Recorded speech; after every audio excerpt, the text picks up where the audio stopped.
Oke,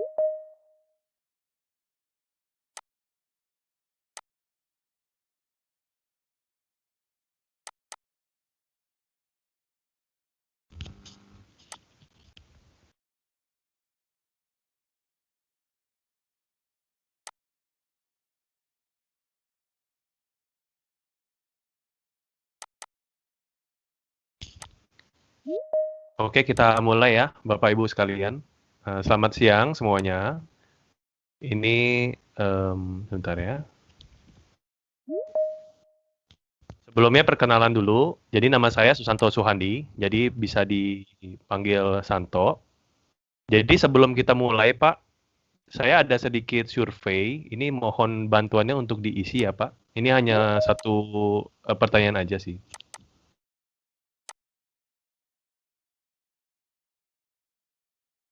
Untuk linknya saya kirim di chat room. Jadi nanti Bapak Ibu bisa lihat ya. Sebentar.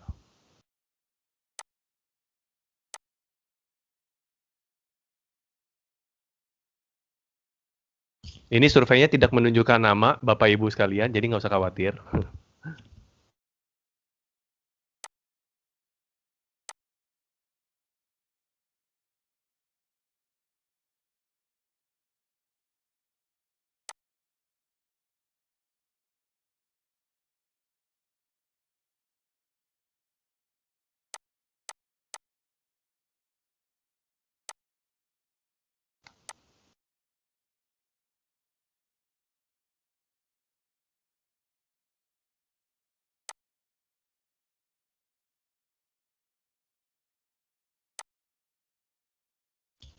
Untuk Bapak Ibu yang baru masuk, selamat siang, selamat datang, selamat join juga. Mohon bantuannya untuk diisi survei link yang ada di chat room. Jadi itu ada satu pertanyaan, itu buat saya aja, jadi biar saya tahu. Kemudian untuk nama itu tidak ada perlu masukin apapun, jadi itu benar-benar cuman saya perlu tahu aja isinya aja. Oke, sebentar ya.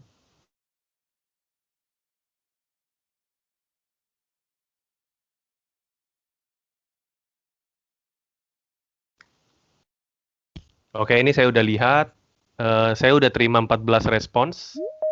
Mohon yang belum isi bisa bantu diisi. Ini buat referensi saya pribadi aja sebenarnya. Oke.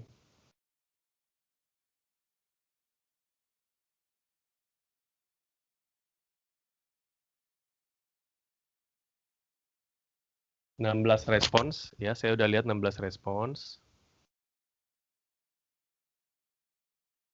Ini bentar lagi kita akan masuk ke materi. Ini saya share biar jadi Bapak Ibu bisa lihat. Jadi pertanyaannya cukup sederhana. Saya cuma pengen tahu aja sebenarnya dari Bapak Ibu ini udah menggunakan layanan public cloud computing atau infrastruktur cloud yang ada atau belum. Sebenarnya itu. Jadi di sini nggak ada nama yang dimasukkan. Jadi saya cuma perlu tahu aja. Secara keseluruhan Bapak Ibu sudah menggunakan layanan public cloud computing atau infrastruktur cloud atau sudah atau belum? Oke, ini saya langsung mulai aja. Jadi di kolom chat saya juga sudah masukkan link untuk Q&A. Jadi nanti kalau untuk Bapak Ibu yang ingin bertanya, itu bisa buka linknya yang ada di chat room untuk bertanya. Nanti saya akan bahas di akhir sesi. Kemudian kalau misalkan nanti sudah habis semua pertanyaannya, itu nanti saya juga akan buka untuk voice. Jadi pertanyaan via voice juga saya akan buka. Jadi kalau misalkan Bapak Ibu ada yang mau nanya secara langsung, boleh, silakan.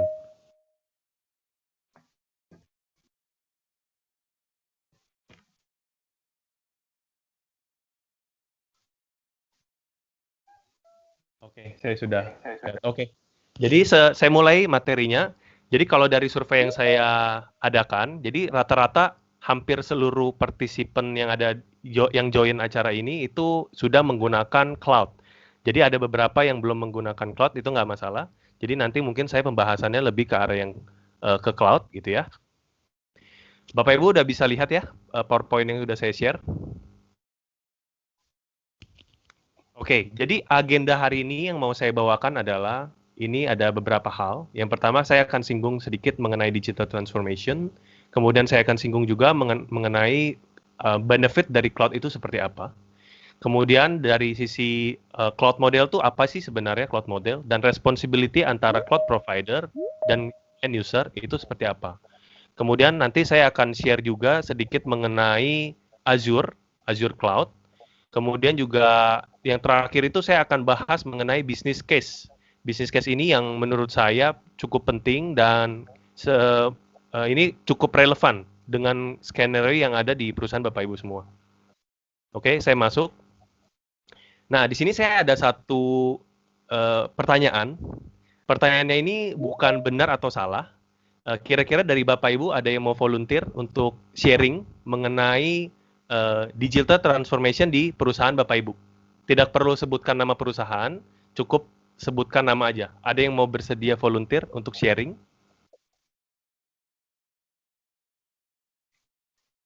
Ada yang bersedia? Ada yang mau sharing mengenai digital transformation di perusahaannya?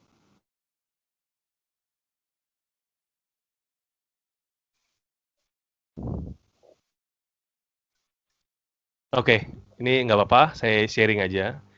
Jadi kalau kalau kita lihat ya, digital transformation itu pada umumnya itu adalah penggeraknya itu dari CEO, dari CTO gitu ya, dari perusahaan Bapak Ibu semua. Cuman kalau kita lihat di era yang sekarang, apalagi lagi ada pandemik COVID-19, menurut saya ini adalah salah satu penggerak digital transformation yang cukup besar impact-nya. Kenapa? Jadi bayangkan Bapak Ibu yang dulunya kerja, mungkin biasa ya kita ketemuan, kerjanya mungkin masih ada beberapa yang menggunakan paper, tapi semenjak adanya COVID-19, itu terlepas dari impact buruk yang ada dari COVID-19, sebenarnya ada impact yang positif untuk perusahaan Bapak Ibu, yaitu digital transformation. Apa itu? Jadi itu adalah merubah cara kerja Bapak Ibu yang tadinya mungkin masih pakai kertas, masih ketemu, berubah menjadi digital. Jadi mungkin sekarang approval itu sifatnya udah digital, signature juga sudah digital gitu ya. Kemudian kita juga melakukan sharing, webinar, terus ada meeting, online meetings, itu semua menggunakan teknologi IT. Jadi semuanya sudah di digital transformation. Nah, kalau kita lihat, kita biasa nih, kita order makanan, biasa ketemu di apa, datang ke restoran, kita pesen. Sekarang semua rata-rata udah online order, kemudian belanjanya juga online semua. Jadi semua udah pakai aplikasi, semua udah pakai yang sifatnya bentuknya digital. Nah, kemudian apa sih pengaruhnya, apa sih hubungannya antara cloud infrastructure dengan COVID-19? Jadi nanti di sini saya akan sharing mengenai benefit dari cloud untuk membantu operasional perusahaan Bapak Ibu sekalian. Jadi kalau di sini kita lihat, ini tuh sebenarnya bukan jawaban benar atau salah, tapi yang saya mau highlight itu adalah bahwa COVID-19 untuk saat ini itu adalah penggerak digital transformation yang paling besar impact-nya. Oke, kalau kita lihat, jadi cloud secara keseluruhan itu seperti yang kita gunakan, ini adalah salah satu teknologi cloud. Jadi banyak sekali manfaat-manfaat cloud itu sendiri ya. Jadi kalau Bapak lihat di slide ini, source-nya ini saya ambil dari salah satu sumber business impact of the cloud. Jadi sumber ini sebenarnya bukan di Indonesia, tapi ini paling tidak mewakili secara global impact daripada cloud itu sendiri. Jadi kalau kita lihat di sini, average improvement in time to market itu benefit 20,66%, itu artinya adalah kita bisa melakukan sesuatu yang cepat sampai kita bisa serve ini ke market dan digunakan oleh end user. Bayangkan Pak, kalau misalkan kita mau buat e-commerce contohnya, seberapa cepat Bapak mulai dari planning sampai e-commerce ini tuh bisa dikonsum oleh end user. Jadi cloud ini membantu kita untuk mempercepat proses itu semua. Seperti itu ya. Kemudian yang kedua, itu kita lihat increase dari company growth. Kenapa? Karena kalau kita lihat penggunaan cloud ini tuh makin lama makin banyak. Ya, jadi company ini makin lama makin banyak menggunakan cloud.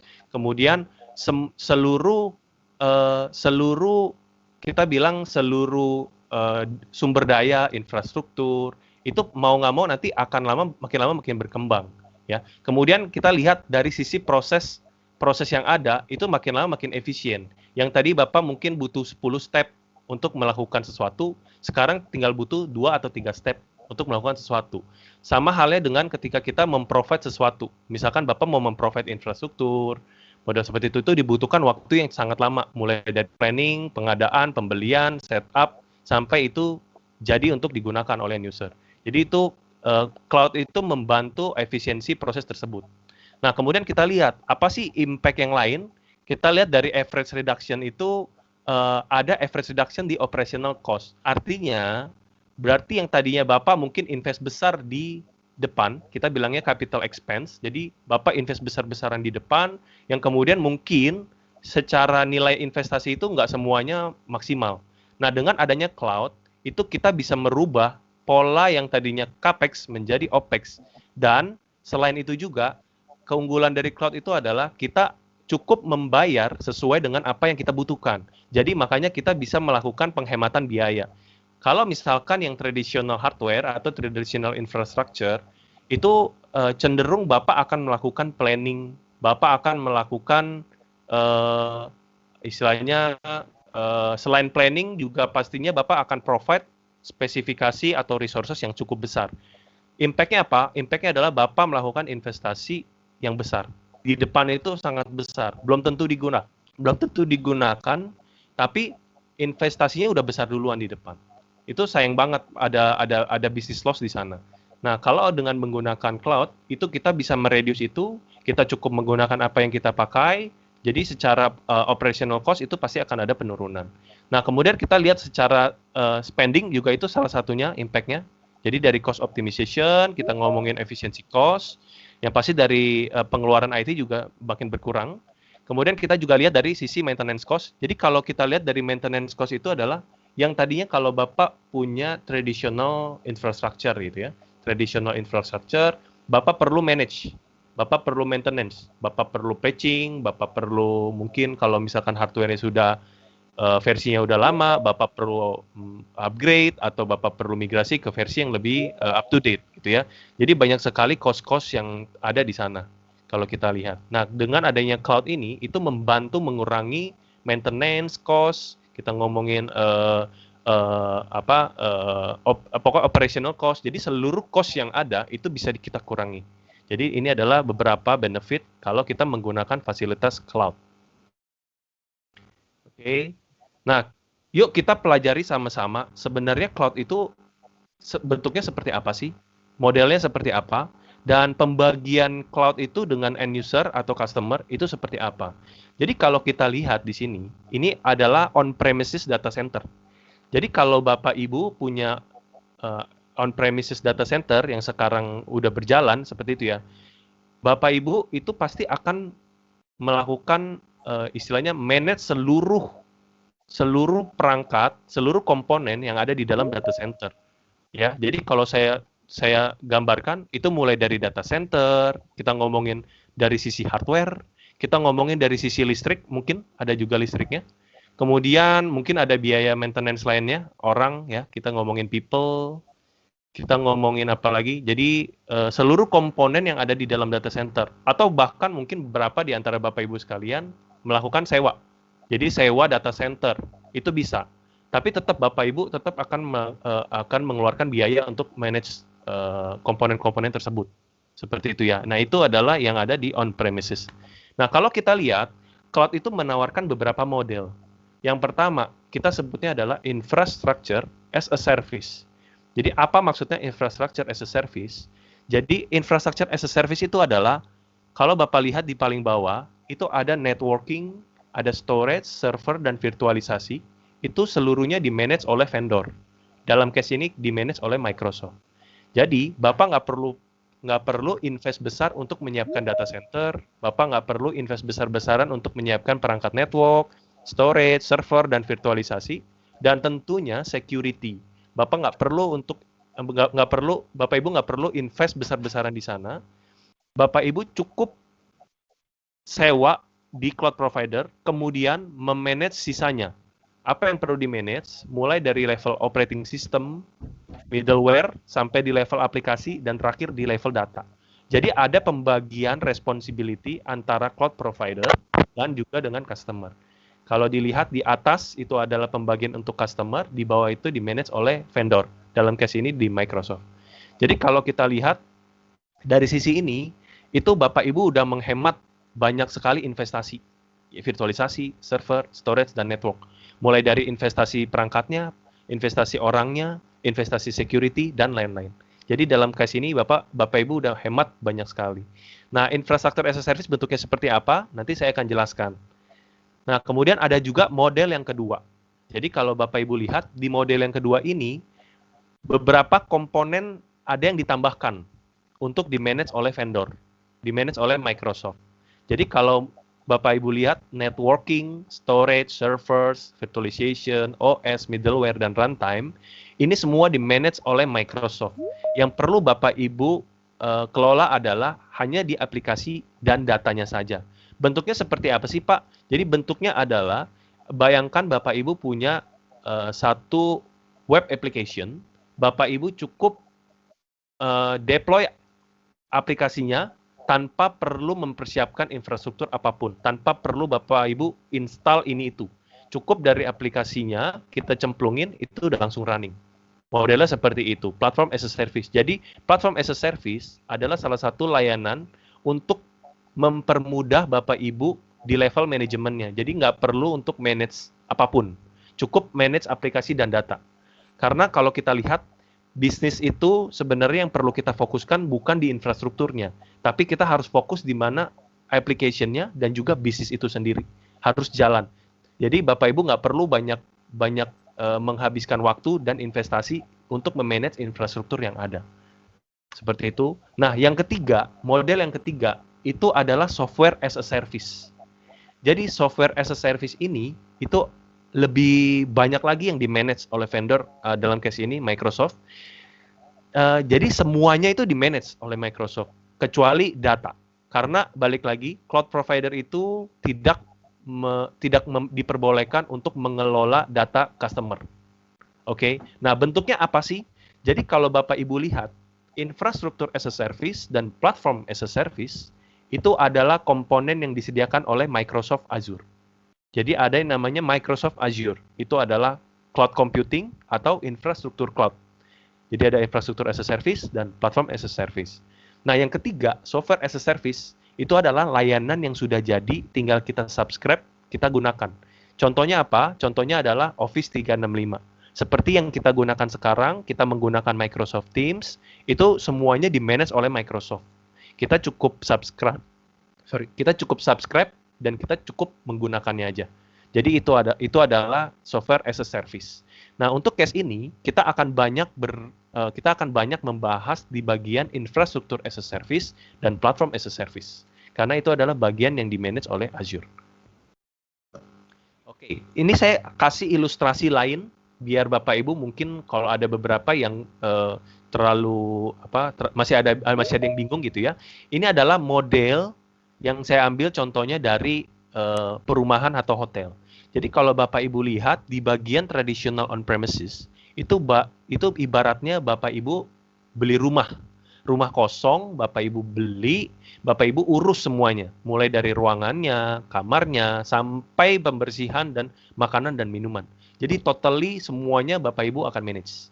Nah, infrastruktur as a service itu lebih ke kita kalau misalkan mau rental ketika kita lagi pergi berlibur gitu ya. Jadi contohnya seperti apa? Jadi contohnya seperti kalau kita menyewa apartemen. Ya, kalau kita menyewa apartemen, itu ruangannya udah disiapin, kasurnya udah dibenerin, udah dirapihin, AC sudah disediakan, tapi kita nggak disediakan sarapan, kita tidak disediakan cleaning dan lain-lain. Itu adalah tanggung jawab customer. Seperti itu. Nah, kemudian yang ketiga, platform as a service, itu ibaratnya kalau kita seperti menyewa hotel. Jadi mulai dari ruangan sampai bersih-bersih, cleaning service, semuanya sudah di-provide.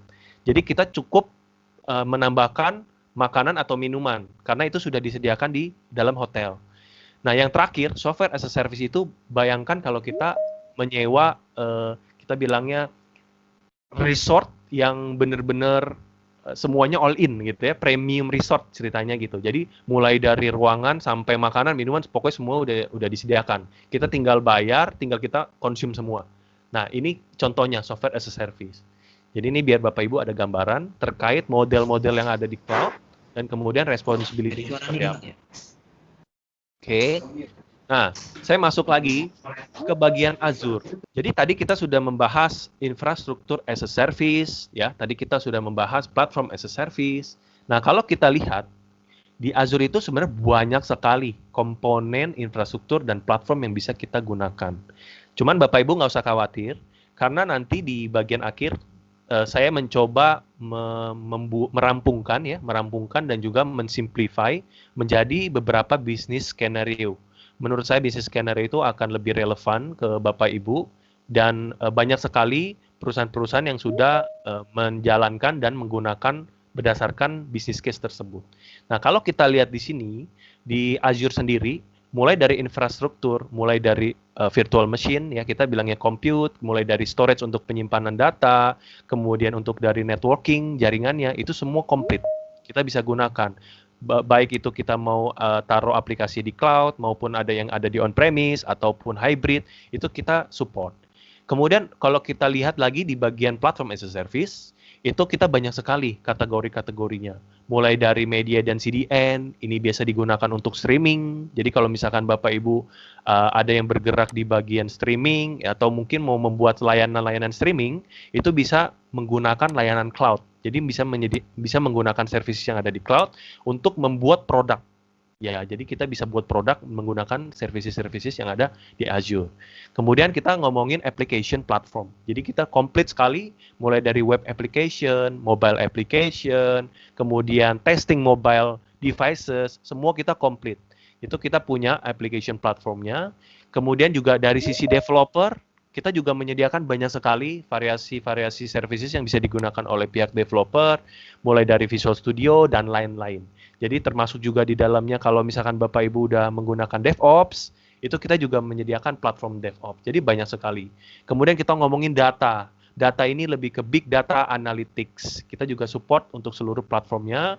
Kemudian kita ngomongin intelligence, ya kita mulai dari cognitive services, kita ngomongin bot, ada chatbot, kemudian mungkin ada, jadi untuk intelligence ini banyak sekali perusahaan-perusahaan yang udah mulai cari dan mulai pakai.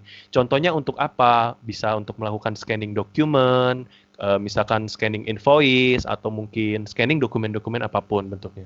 Nah, kemudian ada juga kalau kita lihat itu analytics and IoT. Jadi kita juga udah support untuk seluruh platform untuk mendukung analytics dan IoT. Jadi kalau kita lihat di banyak sekali perusahaan-perusahaan, contohnya di manufacture gitu ya, manufacture, oil and gas, mining, itu adalah customer-customer yang pasti udah menggunakan IoT. Dan dan Azure sendiri itu memprovide seluruh platform untuk membangun IoT system ya, kita ada. Nah, kemudian kita juga support untuk hybrid cloud, kita juga ada security dan management. Jadi banyak sekali komponen-komponen yang ada di Azure. Nanti kita akan lihat business case-nya seperti apa. Oke, nah secara region sendiri, secara data center, Azure itu ada di 58 negara di seluruh dunia. Jadi ini udah update terbaru di 2020, sudah bertambah menjadi 58, karena di tahun 2019 masih 54, jadi akan terus bertambah. Dan Microsoft Azure ini adalah salah satu cloud provider yang memiliki data center terbanyak di seluruh dunia. Jadi kalau kita lihat 58 negara ini adalah jumlah yang paling banyak dibandingkan dengan cloud provider yang lain. Nah, pertanyaan selanjutnya adalah, Pak, kalau misalkan Microsoft ini punya data center di mana sih yang paling dekat dengan kita di Jakarta? Jadi kalau kita bilang data center yang paling dekat untuk saat ini itu adalah di Singapura. Jadi kalau misalkan Bapak Ibu biasa kan ada yang bertanya ya, Pak, data center di mana gitu ya. Jadi data center Azure itu paling dekat untuk saat ini itu ada di Singapura. Walaupun waktu itu ada pembicaraan ya dengan presiden kita ya Pak Jokowi terkait data center Microsoft di Indonesia, tapi itu masih belum ada konfirmasi langsung, jadi saya masih belum bisa sharing apapun. Cuman kita berharap Mudah-mudahan Microsoft juga ada rencana untuk buka data centernya di Indonesia. Oke. Kemudian, nah kalau kita lihat dari sisi security-nya Microsoft Azure seperti apa. Jadi karena banyak sekali perusahaan-perusahaan yang masih concern gitu ya. Saya taruh Pak, kalau misalkan saya menggunakan layanan cloud, bagaimana terkait security-nya? Karena security itu kan adalah salah satu komponen yang paling penting ketika kita menjalankan suatu services. Ya, jadi kalau cloud provider itu mereka pasti punya banyak sekali security team. Nah, di sini Microsoft itu punya yang namanya, kalau Bapak Ibu lihat ya di layar, itu ada Microsoft Cyber Defense Operation Center. Jadi ini seperti ada misalnya ruangan besar yang isinya adalah seluruh IT security expert yang bekerja untuk melakukan istilahnya melakukan research, melakukan investigasi terhadap seluruh serangan-serangan yang terjadi di seluruh dunia. Dan kemudian nanti itu akan menjadi landasan mereka, referensi mereka untuk istilahnya untuk upgrade services mereka supaya lebih aman. Nah, kalau kita lihat jumlah security profesional yang ada itu sudah lebih dari 3.500 dan mungkin akan terus bertambah. Itu adalah bentuk komitmen Microsoft dari sisi security yang kemudian ditambah lagi dengan global signal. Jadi Microsoft itu berkolaborasi di seluruh dunia untuk mengecek apa yang terjadi di dunia saat ini.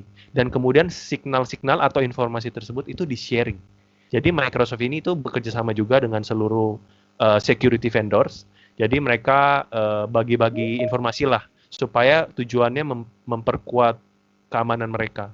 Nah, terus yang saya mau highlight juga adalah kalau Bapak Ibu lihat di sini ada 1 billion annual security investment. Jadi ini adalah angka yang tidak kecil karena banyak sekali perusahaan-perusahaan kita bilang prinsipal itu yang belum tentu ya, kita bukan bilangnya tidak bisa, tapi belum tentu bisa mengeluarkan investasi sebesar ini hanya untuk cyber security.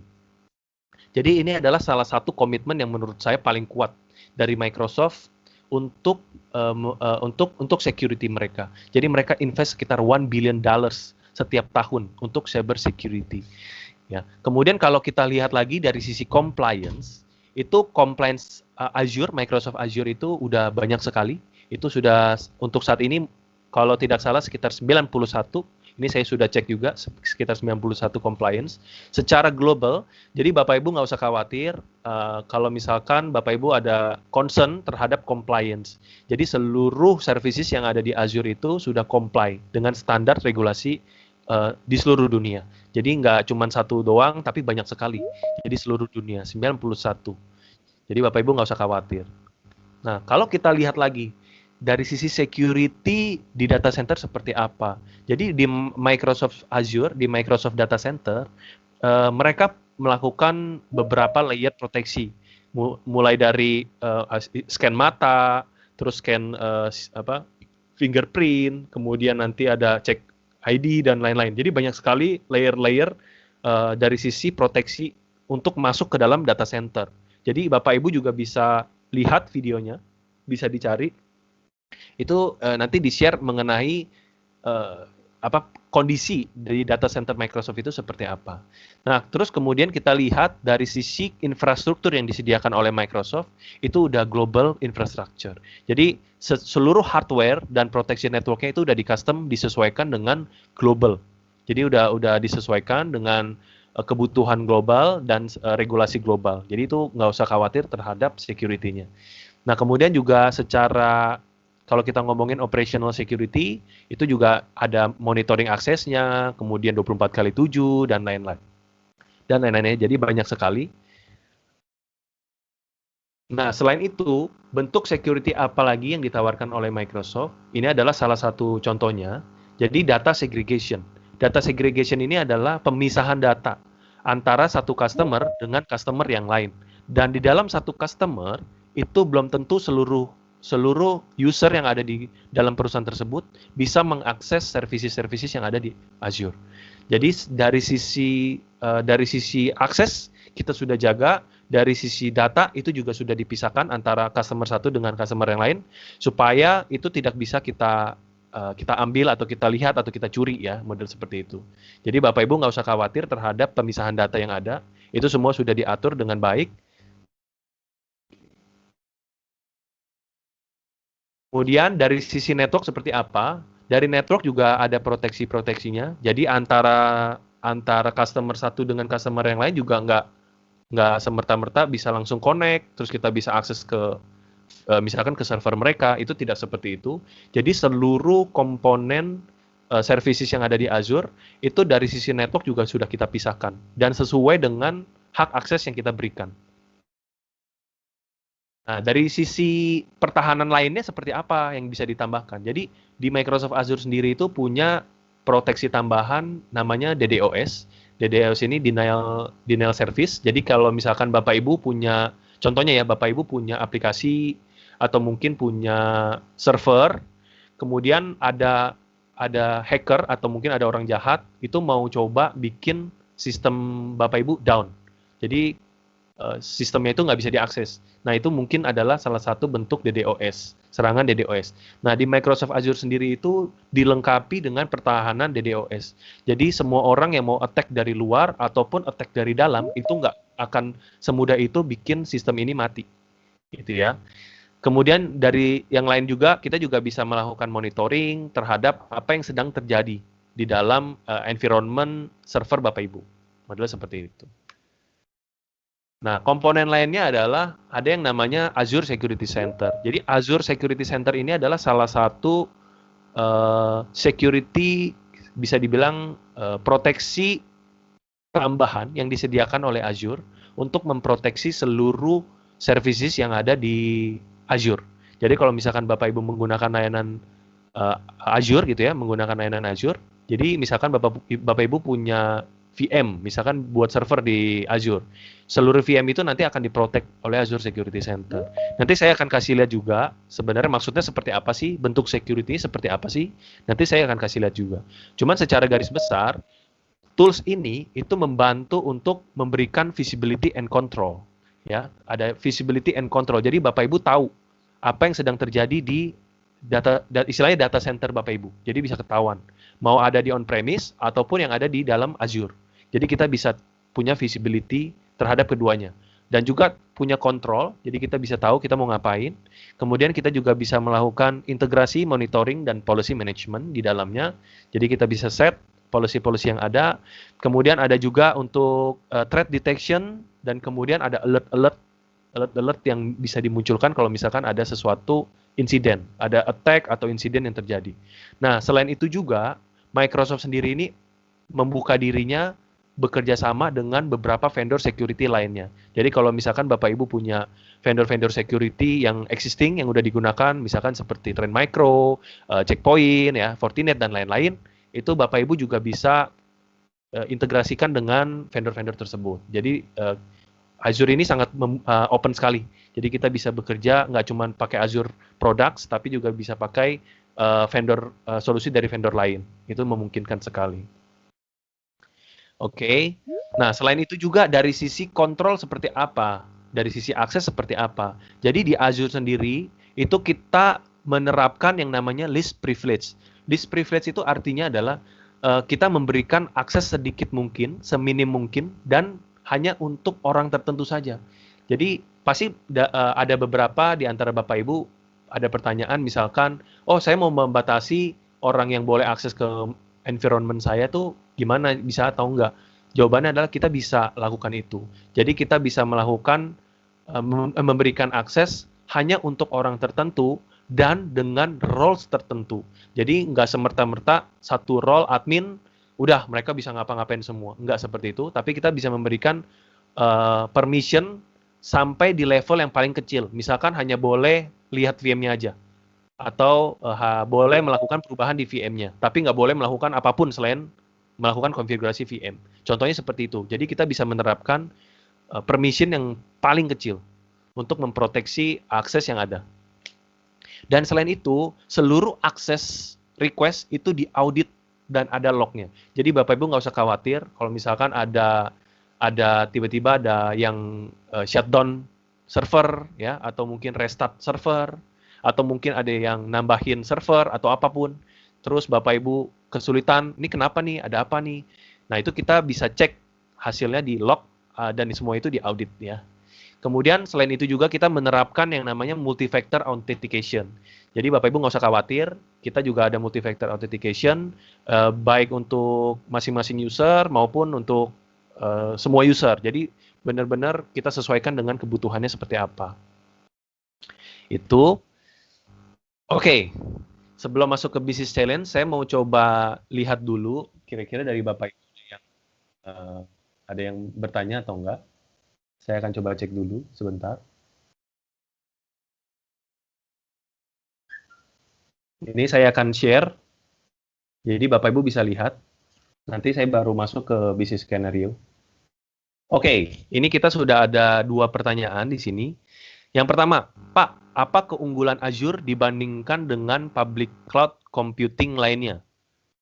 Kemudian apa nih? Lalu apa yang harus jadi perhatian? Misalnya kekurangan Azure jika saya berkomitmen untuk, saya cek dulu ya. Jika saya berkomitmen untuk menggunakan Microsoft Azure. Oke, ini pertanyaannya bagus sekali, Pak. Menurut saya ini pertanyaan yang harus ditanyakan memang. Jadi kalau kita bilang apa sih sebenarnya keunggulan Azure? Jadi kalau kita ngomongin public cloud computing, Pak, itu ada beberapa komponen yang perlu kita perhatikan.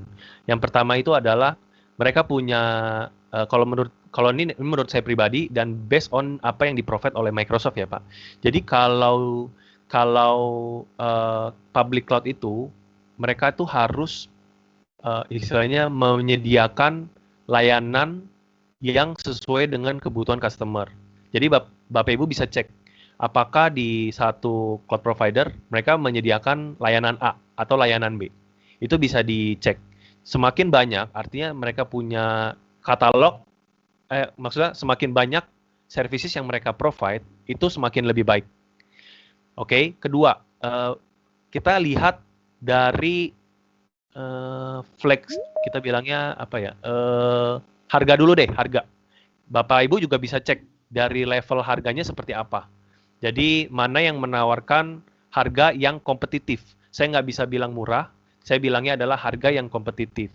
Nanti saya kasih tahu juga keunggulan Azure dibandingkan dengan yang lain dari sisi cost itu seperti apa. Itu ada juga di slide di business scenario ini.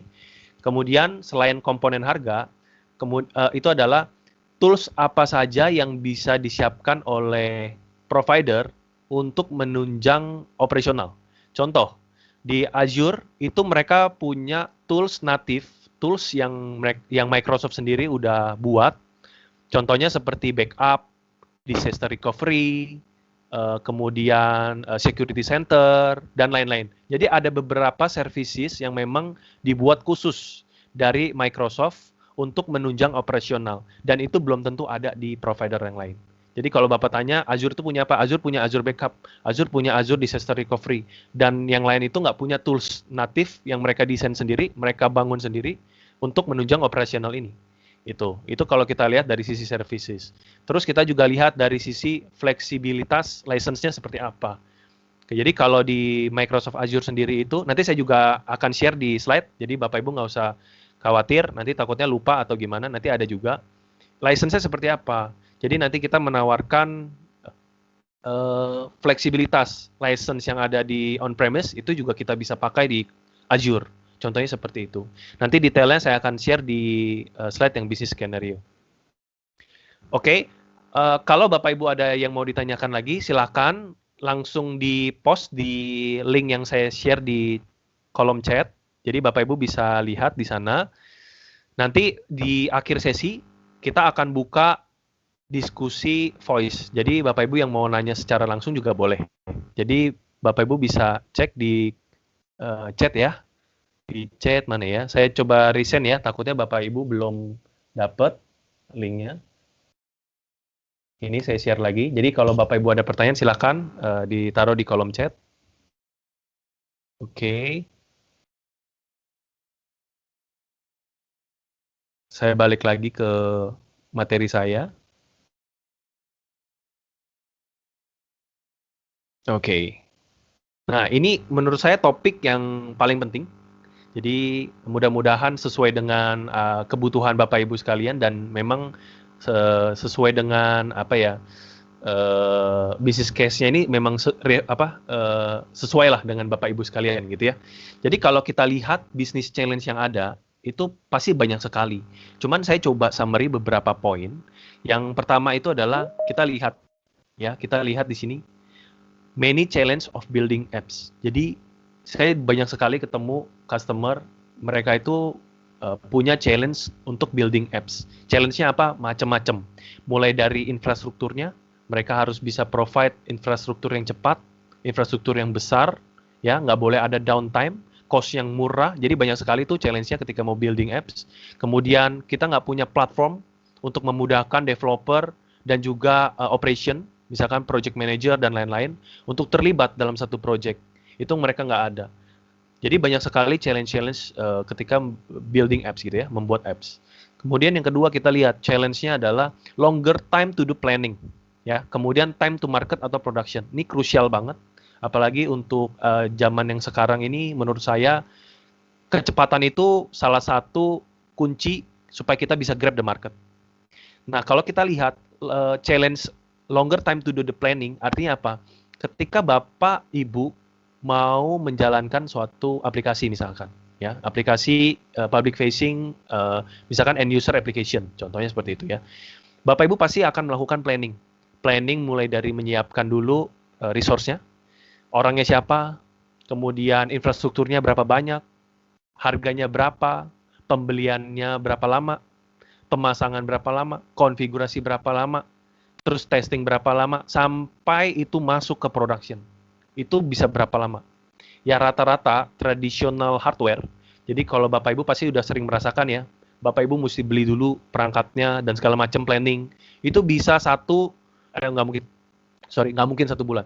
Itu pasti paling tidak butuh waktu 2 sampai 3 bulan untuk menyediakan environment untuk menjalankan suatu aplikasi.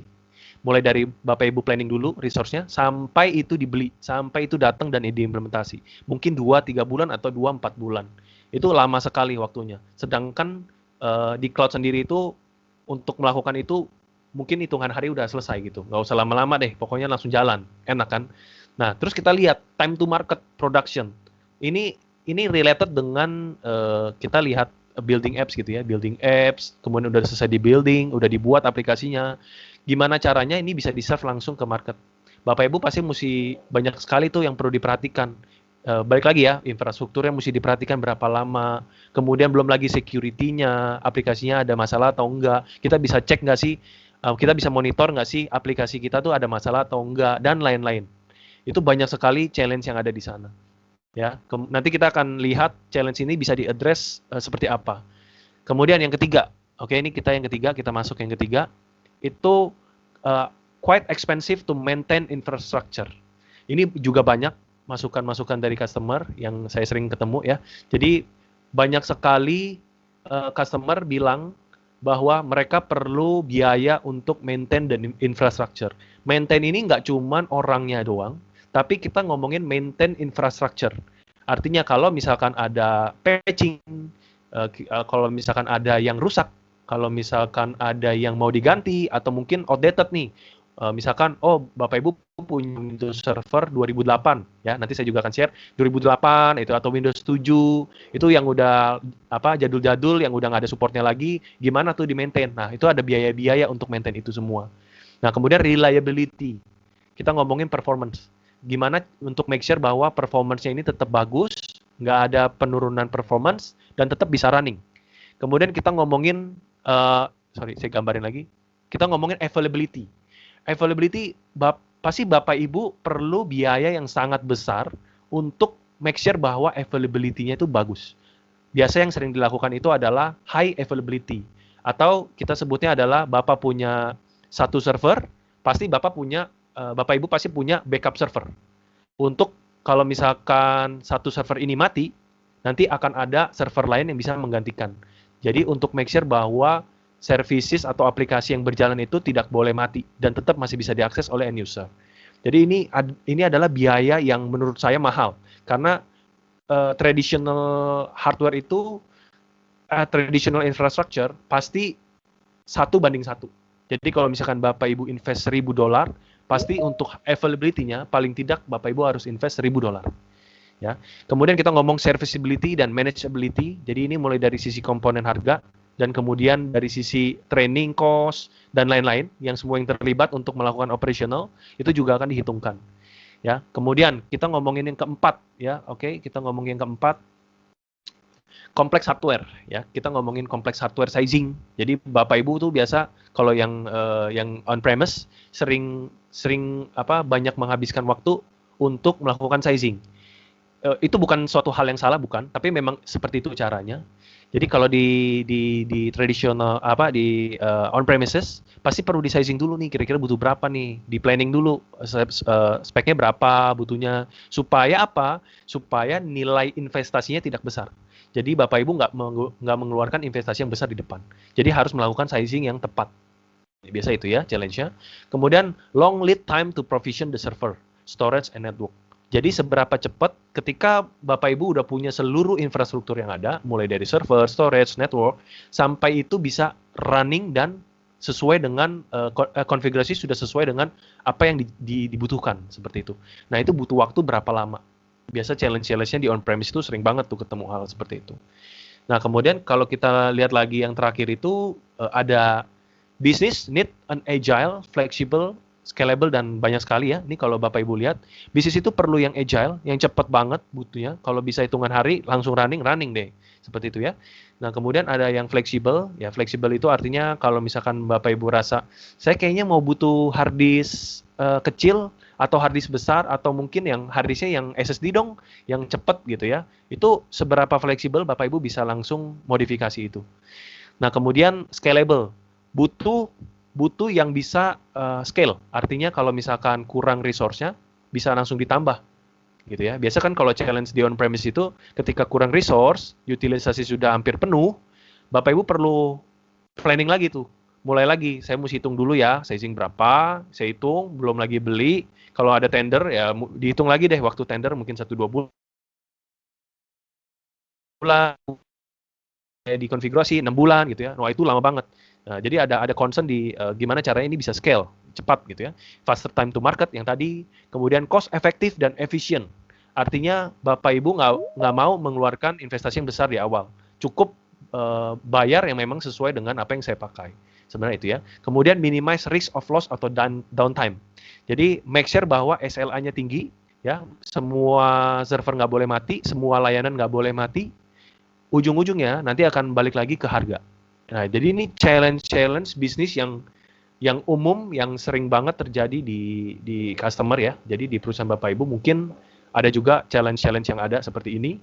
Nah, nanti kita lihat kira-kira cloud itu bisa membantu apa sih untuk Bapak Ibu ya. Jadi di sini ada 5 skenario yang saya coba untuk simplify. Jadi banyak sekali tadi kalau Bapak Ibu lihat ya, seluruh services layanan Azure tuh banyak sekali.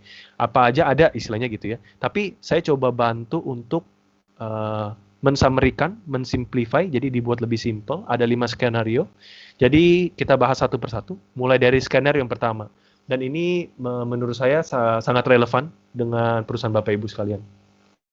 Oke, skenario yang pertama itu adalah backup. Jadi backup atau kita ngomong archive. Jadi yang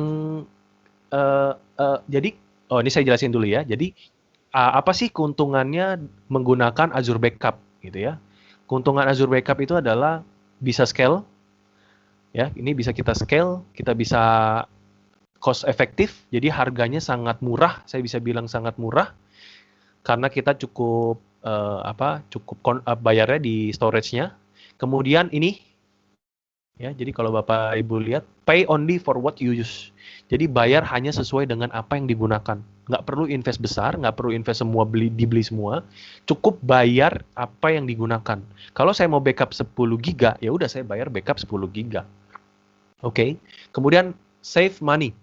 Compare with on-premises storage options. Jadi ini banyak sekali benefitnya ya. Terus untuk data yang bisa di backup itu apa? Any data. Jadi kalau Bapak Ibu lihat, any data. Bapak Ibu mau backup gambar, video, audio, dokumen, anything, kita backup. Bisa kita backup. Oke? Dan infrastruktur itu worldwide access. Artinya, sebenarnya kalau misalkan Bapak Ibu punya cabang di luar Indonesia, kemudian mau coba akses, itu nggak ada masalah. Karena kita aksesnya itu bisa dari mana aja, nggak ada masalah. Dan Bapak Ibu bisa ambil hasil backupnya juga di mana aja, nggak ada masalah. Sesuai dengan akses yang diberikan ke orangnya tentunya, tapi bisa dari mana aja. Kemudian kita ngomongin reliable-nya, secara performance-nya seperti apa. Digaranti Bapak Ibu. Monthly uptime 99,9%. 99,9% itu kalau tidak salah, itu sekitar 48 menit dalam 1 bulan. Yang diperbolehkan itu down. Tapi itu kalau down. Tapi ini paling tidak digaranti uptime SLA 99,9%. Jadi Bapak Ibu nggak usah khawatir nih terkait backup. Misalkan, backup saya nggak bisa diakses nih. Yang sering terjadi itu adalah, misalkan nih, yang umum ya Bapak Ibu ya, itu adalah tape. Jadi kalau misalkan Bapak Ibu backup on-premises data ke tape, apa yang terjadi? Tape itu fisik, tape itu bisa rusak, tape itu bisa hilang. Ya, jadi rusaknya itu bisa macam-macam, mungkin kena debu, kena air, atau mungkin hilang gitu ya, hilang atau nggak tahu taruh di mana, ditaruh di gudang atau di mana, hilang pokoknya. Akhirnya apa? Bapak Ibu nggak bisa akses ke backup. Ya, kita ngomongin mau SLA 99%, kalau tape rusak juga nggak akan bisa diakses. Jadi, itulah kenapa kita perlu consider, cloud itu menawarkan uptime 99,9%. Digaransi bahwa Bapak Ibu akan bisa akses ke backup tersebut.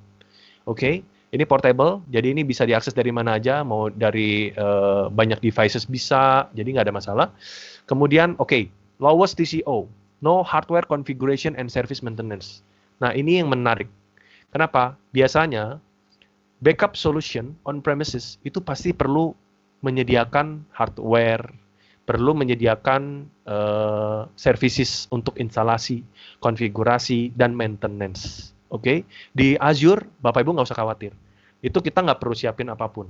Bintang. Tapi ada beberapa sih, kita perlu, kalau misalkan kita mau backup data yang ada di on-premises, contoh misalkan Bapak Ibu punya for example, file server contohnya, itu memang kita perlu satu hardware di on-premises untuk melakukan backup. Karena untuk menghubungkan antara on-premises dengan cloud. Tapi, kalau misalkan Bapak Ibu udah menggunakan layanan cloud, dan di backup di cloud juga, di Azure juga, Bapak Ibu nggak perlu nyiapin apapun. Nggak perlu nyiapin hardware, nggak perlu bayar service, nggak perlu bayar maintenance, nggak usah. Bapak Ibu cuman pay only for what you use. That's the benefit. Jadi Bapak Ibu udah bisa langsung akses ke backupnya, nggak perlu khawatir itu rusak, ya. Kemudian Bapak Ibu nggak perlu invest banyak hal, hardware, services, maintenance, dan lain-lain, nggak usah. Itu nggak usah. Kemudian kita ngomong storing data for backup and restore, disaster recovery and archiving. Jadi banyak sekali manfaat-manfaat yang bisa kita gunakan. Ini skenario yang pertama, dan ini banyak sekali customer kita yang juga udah menggunakan layanan ini untuk melakukan backup data-data mereka yang ada di on-premises. Maupun yang di cloud juga, gitu ya. Kalau di cloud udah pasti, cuman yang on-premises juga banyak, jadi cukup laku. Oke, skenario yang kedua.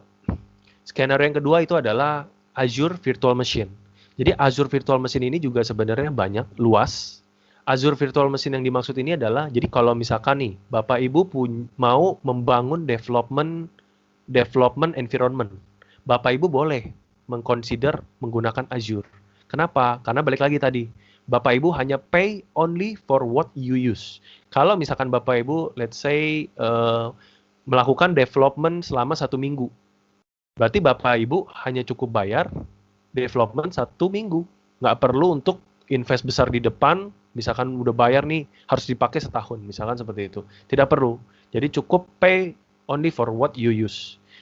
Itu benefitnya misalkan kalau Bapak Ibu ada mau development environment, contohnya seperti itu. Atau misalkan Bapak Ibu mau bikin production server di Azure. Ini juga udah banyak sekali customer-customer kita yang udah running production server, running production application di Azure. Itu Bapak Ibu juga bisa langsung menggunakan Azure Virtual Machine. Nah, untuk Azure Virtual Machine sendiri, itu banyak sekali. Kita support untuk Linux, kita support untuk Windows Server, kita punya SQL Server, Oracle, IBM, SAP, dan lain-lain. Jadi banyak sekali. Bapak Ibu nggak usah khawatir, kita support banyak. Kalau misalkan ada skenario spesifik, itu bisa konsultasi ke kita. Oke, benefitnya apa sih? Yang pertama tadi saya bilang, only pay for what you use.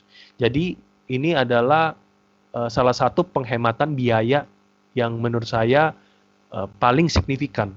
Karena instead of maksudnya daripada Bapak Ibu invest besar, Bapak Ibu cukup bayar apa yang digunakan.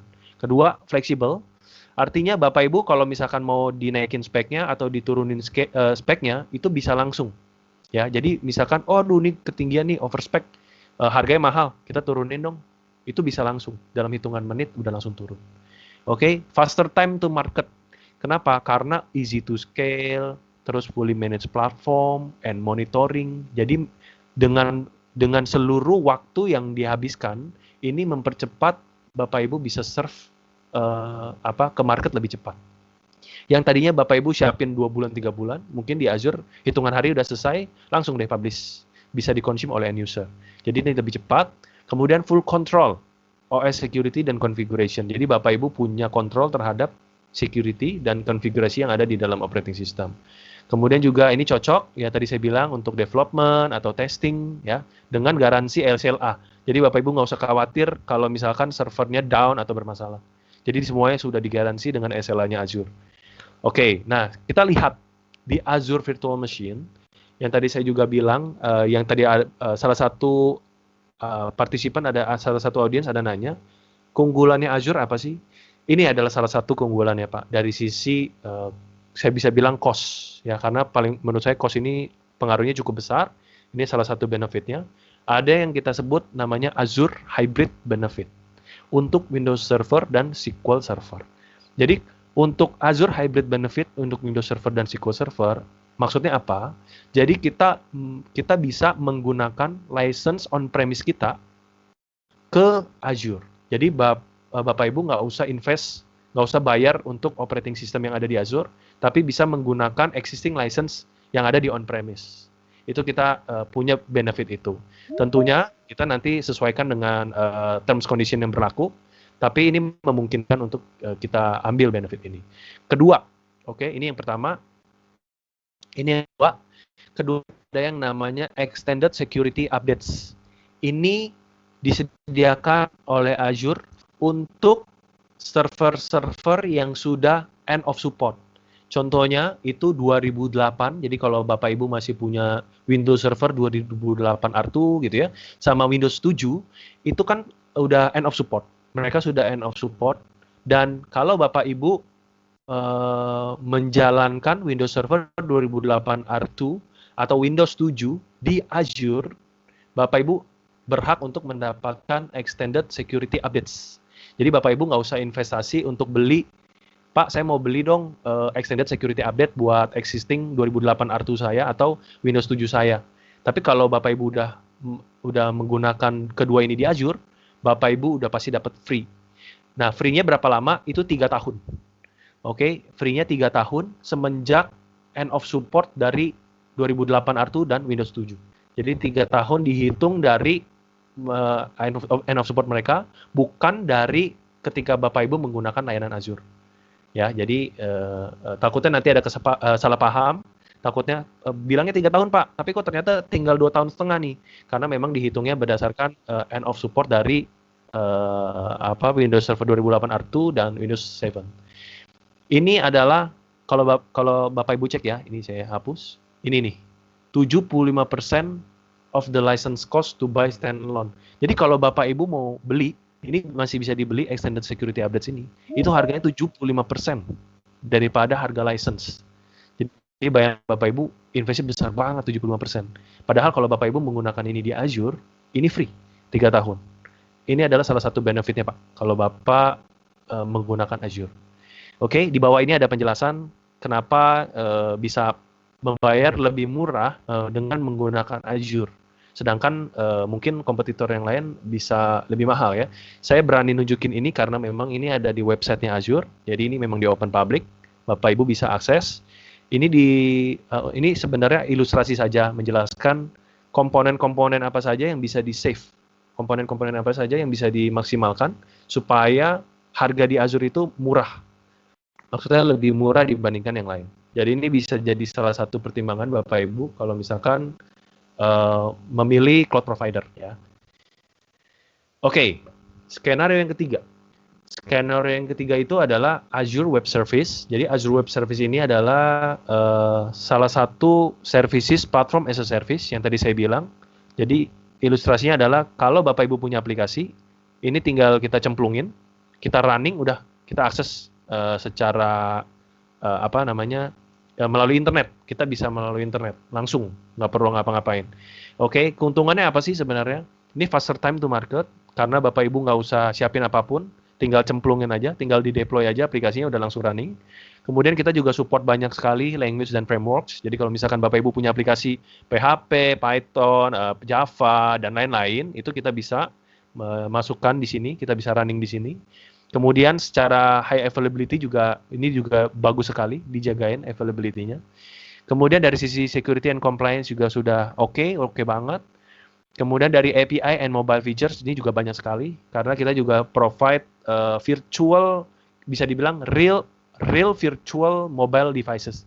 Jadi biasa kalau Bapak Ibu buat aplikasi mau dites nih beberapa device, mau di Android, mau di iPhone, terus Androidnya mungkin tipenya ini, yang iPhone juga mungkin 6, 7, 8 dan kawan-kawan, itu kita punya virtual devices yang bisa digunakan. Nah, contoh penerapannya apa sih? Jadi, salah satunya itu bisa untuk digital marketing, contohnya. Kenapa? Karena di Azure sendiri itu, nanti saya akan kasih lihat, kita bisa, ini Pak, Bapak Ibu bisa lihat, kita bisa personalize the experience of each user. Kita bisa lihat experience-nya masing-masing user itu seperti apa. Kita bisa mempunyai real-time insights. Nanti di belakang ada contohnya bentuknya seperti apa. Jadi Bapak Ibu punya gambaran nih. Terus bisa scale up, scale out dengan cepat ya. Kemudian kita punya alpha beta testing karena kita bisa set up environment yang berbeda. Jadi lebih cepat. Kemudian ini centralize all your website on one platform. Jadi semuanya dikumpulin di dalam satu platform, nggak usah menggunakan banyak platform. Ya, kemudian ini standar, kita bisa deploy kalau misalkan menggunakan CMS dari Azure Marketplace dan lain-lain. Case yang kedua yang bisa digunakan itu untuk mobile apps. Tadi untuk digital marketing ya, web digital marketing. Bisa juga untuk kalau Bapak Ibu punya mobile application di deploy di sini. Itu juga bisa. Jadi kita support beberapa fitur. Contohnya yang kalau Bapak Ibu bisa lihat di layar di slide-nya. Cross-platform development, ya kita bisa lihat target every devices. Kemudian kita juga punya ini, menurut saya salah satu platform yang lain belum tentu punya. Kita punya DevOps platform, mulai dari planning, build, testing, deploy, sampai di monitor mobile apps-nya itu kita punya semua end-to-end untuk DevOps platformnya dan lain-lain. Ini adalah skenario yang kedua yang bisa digunakan untuk mobile application. Kemudian ada line of business apps. Kalau misalkan Bapak Ibu punya line of business apps, ya ini banyak. Jadi misal kita modernize UI-nya, kita ngomongin rehost existing application, kita ngomongin reduce cost. Kenapa? Karena ada old application hardware, karena ada beberapa hardware yang udah jadul, yang mau kita buang gitu ya, kita ganti, kita migrasikan yang lebih baru, dan lain-lain. Ini replace aging and maintainable code. Jadi kalau misalkan ada code-code yang udah nggak ke-maintain, ya itu kita bisa gunakan ini juga. Kemudian, nah ini yang lebih advance-nya lagi, kalau misalkan Bapak Ibu udah punya microservices application, itu kita juga udah bisa deploy di Azure, ya. Jadi kita udah support, kita supportnya banyak, ya. Kita punya Kubernetes, kita punya container, ya, Docker dan lain-lain itu kita ada komplit. Nah, dari seluruh case itu, tadi saya udah bilang kita bisa dapetin insights, kita bisa dapetin user experience. Bentuk seperti apa? Jadi kita bisa melakukan monitoring terhadap aplikasi kita. Mulai dari berapa banyak sih request yang fail, terus response time servernya berapa lama, requestnya berapa lama, terus availability seberapa besar. Itu kita bisa tahu. Kenapa? Karena ini penting buat tim IT dan juga mungkin nanti ada beberapa slide untuk tim marketing. Untuk mengetahui dari sisi infrastruktur bagus atau enggak. Kenapa? Karena kalau misalkan response time-nya lama, artinya ada something wrong. Yang perlu kita cari tahu supaya nanti bisa serving lebih baik. Karena setiap orang, termasuk saya, itu nggak mau akses sesuatu yang lama. Kalau misalkan saya akses ke Tokopedia, saya akses ke Blibli, satu saya akses ke Lazada. Mana nih yang paling cepat? Kalau misalkan lama ya pasti saya pindah ke tempat lain. Kalau misalkan itu udah normal lagi, saya akan mungkin balik lagi. Jadi menurut saya performance dari aplikasi itu sangat penting dan penting juga kalau kita bisa mengetahui apa yang terjadi. Gitu ya. Jadi dari tim IT pun punya visibility terhadap ini. Selain itu juga kita bisa melakukan mapping. Jadi ada mapping terhadap aplikasi-aplikasi apa aja yang kita gunakan. Oh, ternyata dari apa? Dari aplikasi kita nih ada masalah di datanya. Misalkan contoh, penarikan datanya lama nih atau mungkin penarikan data di tempat yang lain juga lama. Kita bisa lihat, oh ternyata kalau kita ke SQL database bagus nih, contohnya seperti itu. Dan kita juga bisa melakukan query, jadi kita bisa lihat, ini custom query, jadi kita bisa lihat seperti analytics dan reporting, modelnya seperti itu. Ini banyak sekali case-nya, bisa di-query langsung. Kemudian juga kita bisa lihat request-request yang masuk. Rate-nya berapa, durasi berapa lama, kemudian outgoing kita juga bisa lihat, terus overall health dari aplikasinya, proses CPU, dan lain-lain ini kita bisa cek semua, mulai dari aplikasi, infrastruktur, maupun dari sisi end user. Ini kita bisa lihat semua. Nah, kemudian dari sisi performance, contohnya ini web application, kita bisa lihat, oh ternyata website kita itu rata-rata serve ya, kita bilang serve itu kayak kita akses, munculin tampilannya berapa lama, itu kita bisa tahu. Jadi kita bisa punya analytics lah kira-kira ya. Kemudian kita bisa lihat jumlah orang akses tuh berapa banyak dan jam berapa ya sering diakses oleh end user. Kemudian kita juga bisa lihat berapa banyak jumlah user yang akses, mulai dari sessionnya, kita cek juga mereka dari negara mana aja yang akses, kita bisa cek mereka pakai operating system apa, oh ternyata mereka lebih banyak menggunakan Windows 10 nih untuk akses ke aplikasi kita, atau mungkin pakai browser, nanti kita bisa tahu juga dari browser. Negaranya misalkan, oh ternyata kita buat aplikasi paling banyak di hits oleh Singapura contohnya. Oh, ternyata banyak banget ya market kita di sana. Kayak gitu-gitu. Jadi Bapak Ibu punya visibility dan analytics terhadap aplikasi yang udah running. Nah, selain itu juga kita bisa lihat nih apa yang terjadi di suatu halaman. Ini penting banget biasa untuk tim aplikasi atau mungkin tim analytics atau marketing mungkin ya. Jadi mereka bisa lihat di dalam satu page ini orang-orang itu, end user itu akses kemana aja sih? Oh, dari homepage saya akses deh ke misalkan menu detail atau mungkin menu create atau apapun.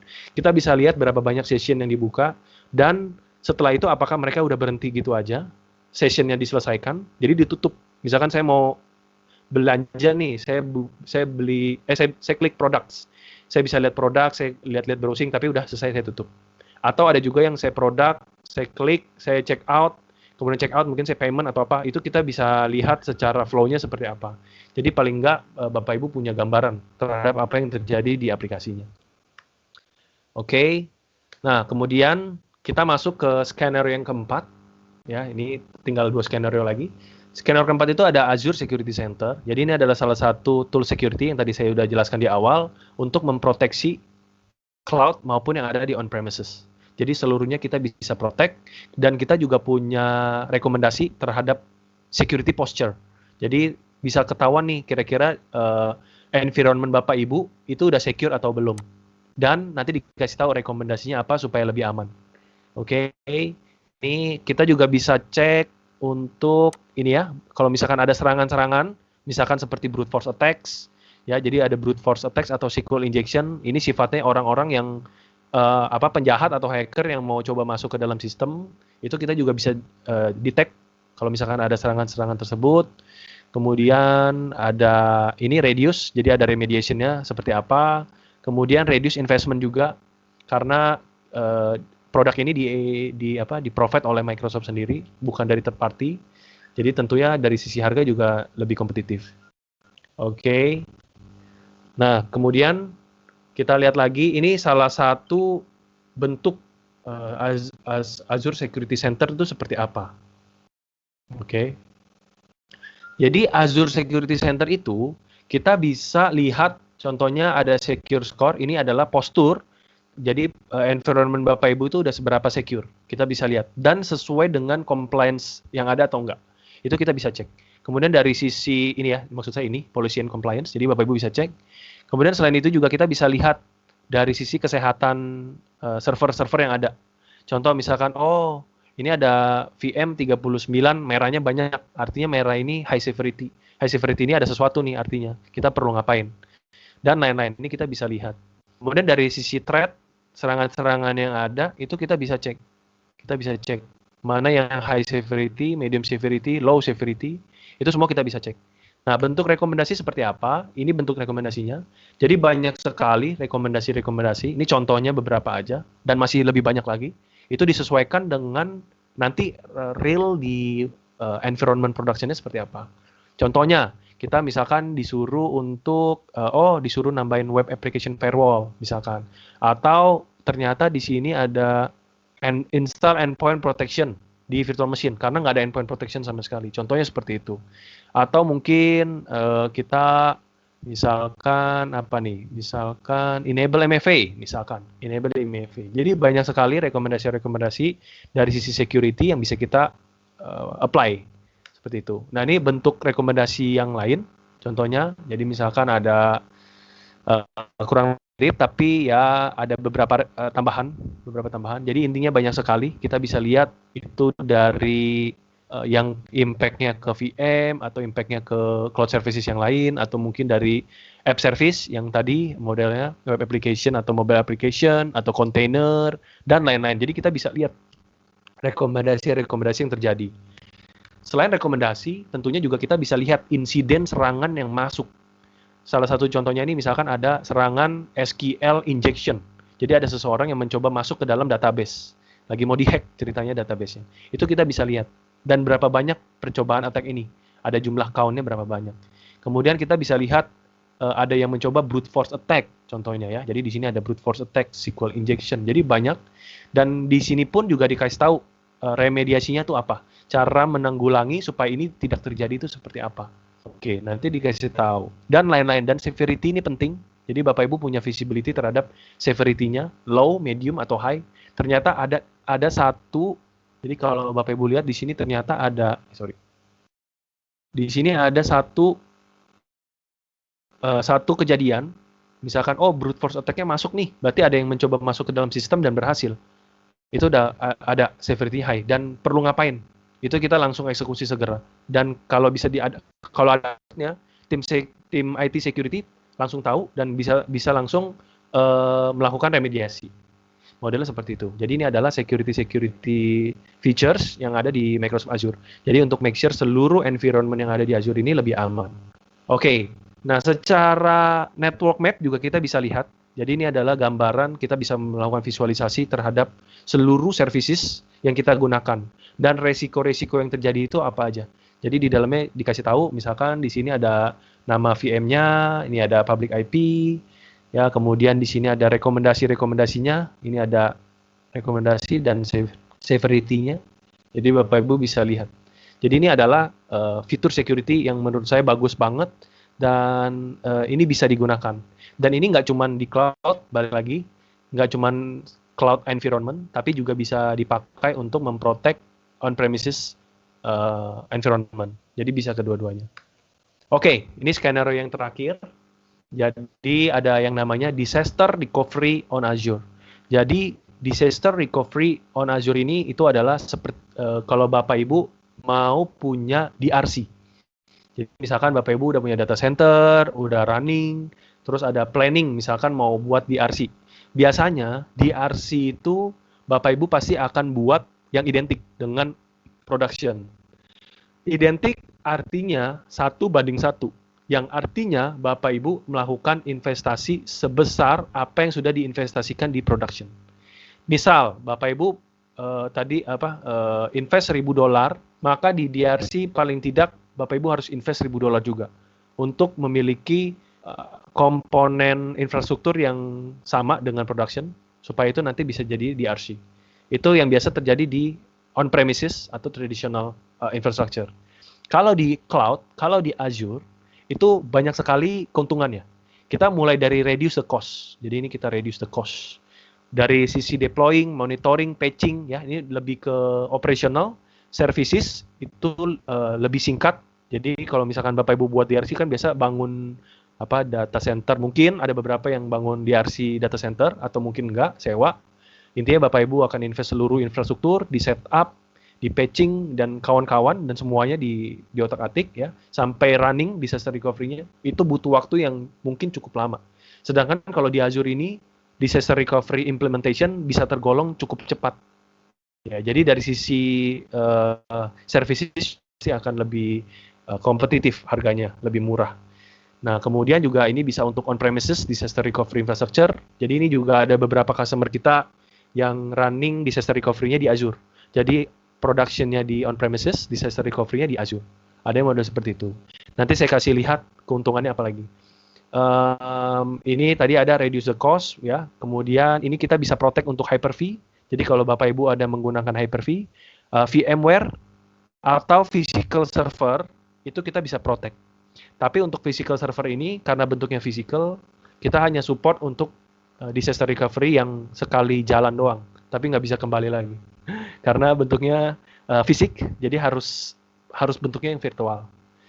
Tapi kita bisa protect ketiga-tiganya. Jadi misalkan amit-amit data centernya mati semua, boom mati, maka disaster recovery di Azure semua running, termasuk yang physical server ini. Tapi ketika Bapak Ibu pengen balikin lagi yang ada di Azure ke on-premises, karena dianggap oke, on-premises data center udah kembali normal, kita akan kembali menjalankan yang ada di on-premises, maka physical server yang ada di on-premises itu nggak bisa kita balikan dari Azure ke on-premises. Karena dia masih physical server. Tapi untuk Hyper-V dan VMware itu kita bisa lakukan.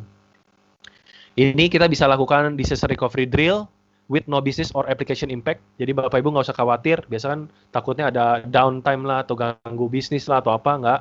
Kalau di Azure disaster recovery-nya itu terpisah, jadi nggak mengganggu bisnis atau ada impact ke aplikasi. Kemudian secara error, ini kita minimize error when failing over atau reduce downtime. Karena kita punya RTO dan RPO yang cukup baik. Seperti itu ya. Nah, ini saya masukin 2 testimoni dari customer globalnya Azure. Jadi mungkin siapa tahu bisa relevan juga dengan Bapak Ibu. Azure itu mereka bisa simply put, we can very easily provide centrally managed DR to our customer for 44% lower cost. Bayangkan, mereka bisa saving itu 44% cost untuk disaster recovery di Azure dibandingkan mereka membuat disaster recovery di on-premises. Ya, jadi ini salah satunya. Kemudian yang kedua, it would have taken up to 10 days to restore the whole data center from tape. Jadi ini adalah mereka mungkin punya backup datanya semua di tape, di backup terus di dalam tape. Terus mereka harus restore 10 hari butuh waktunya. Sedangkan kalau di Azure itu hanya 2 sampai 3 jam langsung running. Jadi disaster recovery langsung up semua running secara bisnis semua langsung running seperti normal lagi. Jadi cepat banget waktunya. Nah, ini benefit yang mungkin relevan dengan Bapak Ibu. Oke. Nah, benefitnya tuh bentuknya seperti apa sih? Jadi ini salah satu topologi, saya ambil topologi disaster recovery di Azure. Sebenarnya yang mau saya highlight itu adalah ini. Jadi kenapa di Azure itu bisa murah? Jadi kalau Bapak Ibu cek di sini ada reduce cost ya. Di sini ada reduce cost. Karena VM yang ada di Azure itu nggak dibuat sampai terjadi failover atau terjadi problem di data center. Baru kita pindahkan semua disaster recovery-nya ke Azure. Jadi dari sisi Azure itu ada penghematan. Jadi kalau saya gambarkan di sini, kalau Bapak Ibu cek, lihat di di garis yang warna hijau, ini itu tidak akan sorry. Ini bagian yang hijau. Bagian hijau ini adalah services atau server lah kita bilangnya, server-server yang running itu tidak akan ada biaya sampai failover terjadi atau disaster recovery terjadi.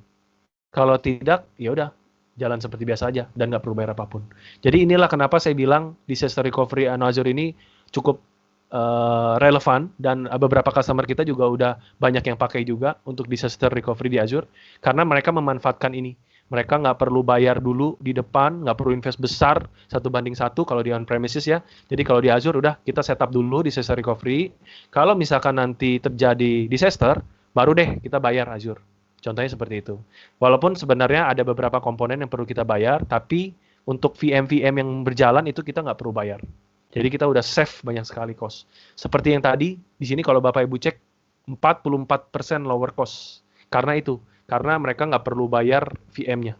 VM-nya nggak perlu nyala semua. Modelnya kurang lebih sih seperti itu. Oke, nah ini sharing dari saya. Jadi put in summary. Jadi sebenarnya ada 5 skenario. Ada 5 skenario. Sebelum saya masuk ke Q&A, ada 5 skenario yang menurut saya ini relevan dan cocok untuk Bapak Ibu. Dan menurut saya ini bisa jadi salah satu next action yang paling dekat kalau kita lihat dari WFH sekarang ya. Jadi kita lihat ada COVID-19, semuanya kerja dari rumah, otomatis akses ke data center juga mungkin kurang lah ya, kita bisa bilangnya. Terus mungkin akses beberapa server juga kesulitan karena mungkin beberapa masih ada yang menggunakan VPN atau apa ya. Jadi banyak sekali kondisi-kondisi yang mungkin kurang optimal. Nah, ini bisa jadi salah satu opsi Bapak Ibu menggunakan cloud untuk menunjang seluruh aktivitas operasional Bapak Ibu sekalian. Ya, jadi mulai ada backup ke Azure untuk mempertahankan data-data yang ada di on-premises. Bisa juga dipakai untuk kalau misalkan Bapak Ibu punya kena ransomware contohnya, kena serangan. Karena ada kita tuh ada beberapa customer kita yang kena juga gitu ya, kena ransomware. Dan untungnya ada beberapa yang punya backup, ada beberapa yang nggak punya backup. Tapi ada juga beberapa yang punya backup, mereka backup ke tape, tapi tape-nya nggak bisa di-recover karena rusak gitu ya, udah tua rusak. Kan sayang gitu. Nah, kita bisa lakukan backup itu ke cloud. Jadi kalau misalkan kenapa-napa, data hilang atau kena ransomware, kita masih bisa restore dari hasil backup tersebut. Kemudian yang kedua itu ada VM on Azure. Jadi Azure Virtual Machine itu bisa dipakai, cocok untuk development juga cocok, production juga cocok, atau mungkin mungkin aplikasi-aplikasi juga cocok. Pokoknya semua yang related dengan VM itu bisa taruh di Azure. Kemudian yang ketiga itu Azure Web Service. Jadi kalau misalkan Bapak Ibu punya web application, punya mobile application, itu kita bisa langsung running di Azure. Jadi kita nggak perlu siapin kita nggak perlu manage OS-nya, kita nggak perlu install ini itu, cukup kita cemplungin dah langsung running. Kemudian yang keempat itu Azure Security Center. Ini salah satu fitur security dari Microsoft yang menurut saya bagus banget. Yang tadi saya udah kasih lihat ada rekomendasi, bisa ngecek kalau misalkan ada serangan-serangan dan lain-lain. Itu bisa digunakan untuk on-premises dan juga yang ada di cloud. Kemudian yang terakhir itu adalah disaster recovery on Azure. Jadi menurut saya ini bagus sekali karena dari sisi cost udah pasti cost saving. Kedua, Bapak Ibu nggak perlu khawatir untuk planning lama menyiapkan infrastruktur. Karena di Azure itu cepat banget kita nyiapin infrastruktur.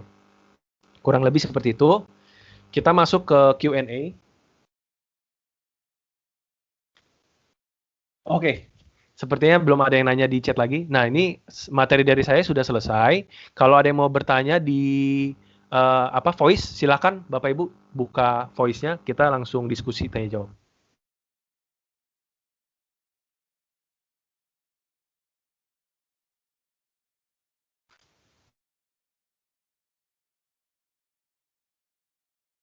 Ada dari Pak Wawan ya, di akhir sesi apa decknya bisa di-share. Nanti saya akan share Pak. Jadi nanti saya akan share ke tim marketing, nanti akan dikirimkan. Oh ya Pak, jangan lupa Bapak Ibu untuk isi feedback form yang udah di-share di chat ya. Karena nanti kita akan kirimkan melalui email yang sudah dimasukkan ke dalam feedback form itu. Jadi ini saya share dulu screen saya.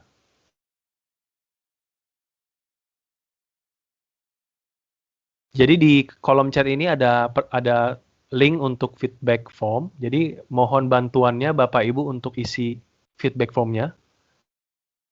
Oh ini sudah di-share ulang ya Pak. Jadi mohon diisi feedback formnya. Karena nanti kita akan kirimkan melalui email yang terdaftar di feedback form tersebut. Oke, sore apakah saya bisa publish aplikasi ke Azure Cloud tapi database-nya tetap di on-premise? Oke, Pak Antonius ya, dari Pak Antonius. Jadi untuk aplikasi kalau kita mau publish ke Azure Cloud, itu kita bisa Pak database-nya di on-premise. Jadi pilihannya aplikasi di cloud, database di on-premise, maupun database-nya ada di cloud. Tapi kalau saran dari saya, aplikasi dan database itu kalau bisa di dalam satu environment yang sama. Contoh aplikasi dan database di on-premise atau aplikasi dan database-nya itu di Azure juga. Kenapa? Karena kita ngomongin latency, Pak. Karena kalau dari on-premises ditarik ke Azure dan bolak-balik terus-terusan, itu takutnya ada latency problem, Pak. Maksudnya jadi lebih lama penarikan datanya. Padahal kan kita mau serve data itu secepat mungkin. Seperti itu sih, Pak. Kemudian dari oh ya Pak Antonis, kalau kurang jelas atau ada yang mau ditanyakan lagi, langsung ditimpalin aja nggak apa-apa, Pak. Kemudian ada dari Pak Budi ya, Pak Budi, Pak, apakah di Azure juga disarankan untuk tidak perlu mengganti password admin seperti fitur yang disarankan di Office 365? Kalau iya, apa alasannya? Untuk tidak perlu wah, oke, gini Pak. Jadi untuk password, untuk password itu rekomendasinya itu sebenarnya perlu diganti Pak, setiap saat. Itu rekomendasi best practice dari security. Jadi kita perlu ganti. Cuman kalau misalkan Bapak ada concern nih, Pak, kita nggak mau nih Pak ganti password terus menerus. Kita maunya itu sekali ganti password ya udah, tapi tetap kalau bisa semuanya aman. Nah itu kita perlu tambahkan beberapa proteksi Pak. Kita menambahkan beberapa proteksi. Jadi di Azure sendiri itu ada proteksi namanya identity protection Pak. Jadi kita bisa istilahnya kalau misalkan ada suatu insiden, misalkan dihack gitu ya Pak, ada mencoba masuk emailnya, kita memberikan challenge ke mereka, either di MFA, misalkan di challenge two factor authentication, atau mungkin di challenge untuk ganti password, atau mungkin di block bahkan. Itu se-ekstrim mungkin sih, kalau itu udah ekstrim banget. Tapi kita bisa melakukan itu Pak. Nah, untuk melakukan itu ada additional security features yang perlu kita tambahkan untuk menjalankan itu. Kalau misalkan Bapak ada concern untuk mengganti password, gitu ya Pak. Walaupun sebenarnya best practice-nya itu tidak best practice-nya adalah harus diganti Pak secara reguler. Gitu. Cuman saya ngerti lah Pak, karena saya juga sebenarnya kalau bisa nggak ganti. Ya, saya juga ngerti sih Pak. Cuman itu yang bisa saya kasih suggestion ya Pak. Jadi either Bapak harus ganti atau tambahin extra layer security untuk identity protection itu. Supaya mereka nggak usah ganti password, tapi paling nggak di-protect. Kalau kenapa-napa masih bisa di-challenge. Gitu ya. Kemudian dari Pak Haris, dari pengalaman Bapak, apakah latency dari data center Southeast Asia Singapura menjadi drawback dari Azure? Jadi secara latency sih Pak, so far seluruh customer kita belum ada keluhan. Jadi masih fine, masih bagus. Karena secara bandwidth networknya Microsoft sendiri itu besar Pak sebenarnya. Jadi kalau Bapak taruh di Azure, misalkan di Singapura ya, kemudian dia di networknya Azure sendiri itu besar banget. Nah, permasalahannya adalah kalau kita pakai internet kita nih, internet lokal kita, untuk akses ke misalkan ke satu services yang ada di Azure Singapura, misalkan contoh gitu. Nah, itu kalau internet kita lemot, mungkin kitanya jadi agak lemot Pak aksesnya. Tapi secara dari data center sendiri itu udah bagus sekali. Karena saya pribadi sendiri udah pernah coba ngecek untuk speed network internetnya, itu aja bisa sampai 2 Gbps Pak. Gitu. Jadi kalau download saya udah coba download 2 GB cuman berapa lama, cet udah langsung beres gitu Pak. Karena memang networknya itu bagus banget, besar banget Pak. Gitu. Jadi kalau dari latency sih harusnya nggak ada isu. Kecuali kalau dari Bapak ada gangguan internet untuk akses, itu mungkin bisa jadi isu sih. Tapi kalau dari data center sendiri nggak ada. Biasa hubungannya itu gini Pak, misalkan Bapak punya aplikasi di Singapura, nanti Bapak punya database di Singapura, terus Bapak punya server di Singapura dan lain-lain ya, semua ada di data center yang Southeast Asia Singapura. Nah itu nanti latensinya gimana antar aplikasi itu, antar services itu. Jadi Bapak nggak usah khawatir Pak, semuanya itu bakalan bagus-bagus semuanya Pak. Dan di Bapak itu pegangannya itu SLA sebenarnya Pak. SLA-nya kan kita ngomongin reliability ya. Jadi make sure bahwa Bapak tetap bisa akses di mana aja, kapanpun, ya itu dijagain SLA-nya 99,9% dan lebih bahkan itu untuk make sure bahwa Bapak tetap bisa akses ke services yang ada di Azure. Kemudian dari Bapak, apakah ada rencana Azure buat data center di Indonesia? Karena terkait regulasi data dari pemerintah, kami mau taruh DR di luar negeri tidak memungkinkan. Oke, baik Pak. Jadi untuk rencana Azure membuat data center di Indonesia, jadi kalau kami dapat informasinya sih ada rencana Pak. Tapi rencananya itu belum tahu kapan direalisasikan, tapi untuk omongan sih sudah ada Pak. Karena waktu itu tim Microsoft, jadi Satya Nadella itu datang ke Indonesia untuk sharing dan juga diskusi dengan Bapak Presiden Joko Widodo, Pak Jokowi, dan salah satu topik pembicaranya itu adalah rencana pembangunan data center Microsoft di Indonesia. Tapi baik lagi karena uh, itu waktu itu masih diskusi ya Pak, jadi belum ada konfirmasi apapun dari Microsoft, kita belum bisa memberikan detail lebih banyak lagi. Jadi nanti kalau ada pemberitahuan lebih lanjut, pasti dari kami akan infokan ke Bapak dan yang lainnya gitu. Gitu sih Pak. Kalau untuk regulasi Pak, jadi kalau untuk regulasi misalkan Bapak nggak mau taruh data ya, sebenarnya kita bisa bisa bisa menggunakan beberapa layanan yang dimana datanya itu tidak disimpan di Azure. Contoh misalkan kalau kalau Bapak mau scan dokumen gitu ya, nanti setelah itu kan dokumennya dihapus tuh. Bisa, misalkan contohnya mau menggunakan AI ya, AI gitu, bisa chatbot gitu bisa, misalkan apalagi aplikasi, kalau misalkan Bapak punya aplikasi bisa taruh di Azure Pak. Jadi datanya ya mau nggak mau datanya ke on premise, tapi paling nggak aplikasinya di Azure. Jadi Bapak nggak usah khawatir untuk manage aplikasinya, nggak usah khawatir untuk jagain performance-nya, SLA-nya, dan lain-lain. Itu bisa. Jadi ada beberapa alternatif sih Pak, walaupun datanya itu nggak bisa disimpan di Azure gitu ya. Jadi tetap kita masih bisa manfaatkan cloud. Oke, kemudian apakah VMware sudah bisa jalan di atas Azure? Oke, good question Pak. Jadi untuk VMware running di atas Azure itu saya perlu cross check lagi Pak, karena memang waktu itu planningnya akan disupport, cuman saya belum dapat tanggal pastinya kapan akan dirilis untuk VMware. Tapi sudah ada rencana Pak ke sana. Jadi nanti kalau misalkan Bapak punya existing VMware itu bisa dijalankan di Azure on top of VMware juga. Karena kan di Azure sendiri itu kan sebenarnya mereka menjalankan Hyper-V ya. Jadi kalau misalkan Bapak pakai VMware, nanti di Azure juga ada yang VMware. Jadi hypervisornya atau virtualisasinya on top of VMware. Itu nanti akan bisa Pak. Cuman untuk jadwal pastinya itu saya masih belum tahu infonya. Nanti kalau ada informasi lebih lanjut mungkin nanti kami bisa infoin lagi gitu Pak. Bisa. Kemudian justru di Office 365 fitur tersebut di-highlight. Kalau tidak, saya aktifkan ada notifikasi setup yang masih kurang. Jadi sebenarnya ini sih Pak. Jadi kalau yang Bapak maksud sebenarnya lebih ke sini Pak. Jadi ada admin. Admin itu kan tadi Bapak kalau nggak salah pertanyaannya itu admin itu nggak perlu ganti password admin. Ya, kenapa? Karena untuk mencegah Pak, kalau misalkan ada admin ganti password terus lupa. Ketika lupa, adminnya udah nggak bisa nggak ada admin lagi. Nah itu untuk mencegah hal itu. Jadi rekomendasinya, best practice-nya adalah memang kalau satu admin itu password admin nggak boleh diganti Pak. Kalau satu admin. Cuman best practice-nya, kalau Bapak cek lagi lebih detail, best practice yang disarankan Office 365 maupun yang ada di Azure itu memiliki admin lebih dari satu. Minimal 2 Pak. Kalau bisa 3. Jadi disarankan lebih dari 3 adminnya. Jadi kalau misalkan nanti kenapa-napa, admin lain masih bisa take over. Nah, nanti kalau adminnya udah banyak Pak, Bapak boleh misalkan set harus ganti password atau tidak. Tergantung Bapak seperti apa. Cuman untuk awal pasti Pak disuruhnya nggak boleh ganti password untuk menghindari nanti nggak bisa akses ke adminnya. Sebenarnya seperti itu sih Pak.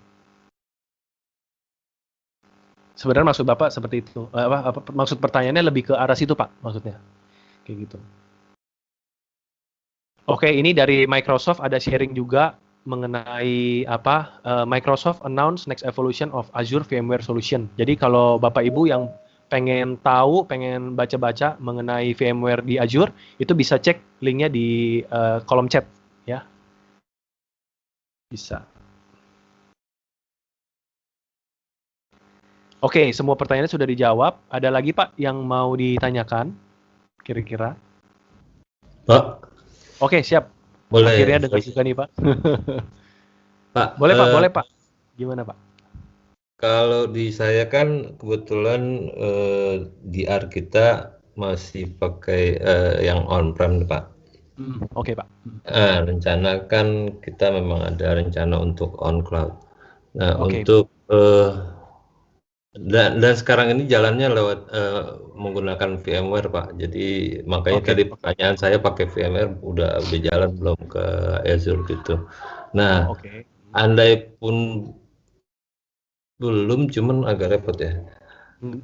Nanti saya Eh, jawab Pak. Saya jawab. Terusin aja Pak. Nanti saya jawab. Assessment terkait dengan yang existing kita ada di DR itu nanti ke on cloud, apakah kita bisa dibantu nantinya gitu, Pak? Oke, baik.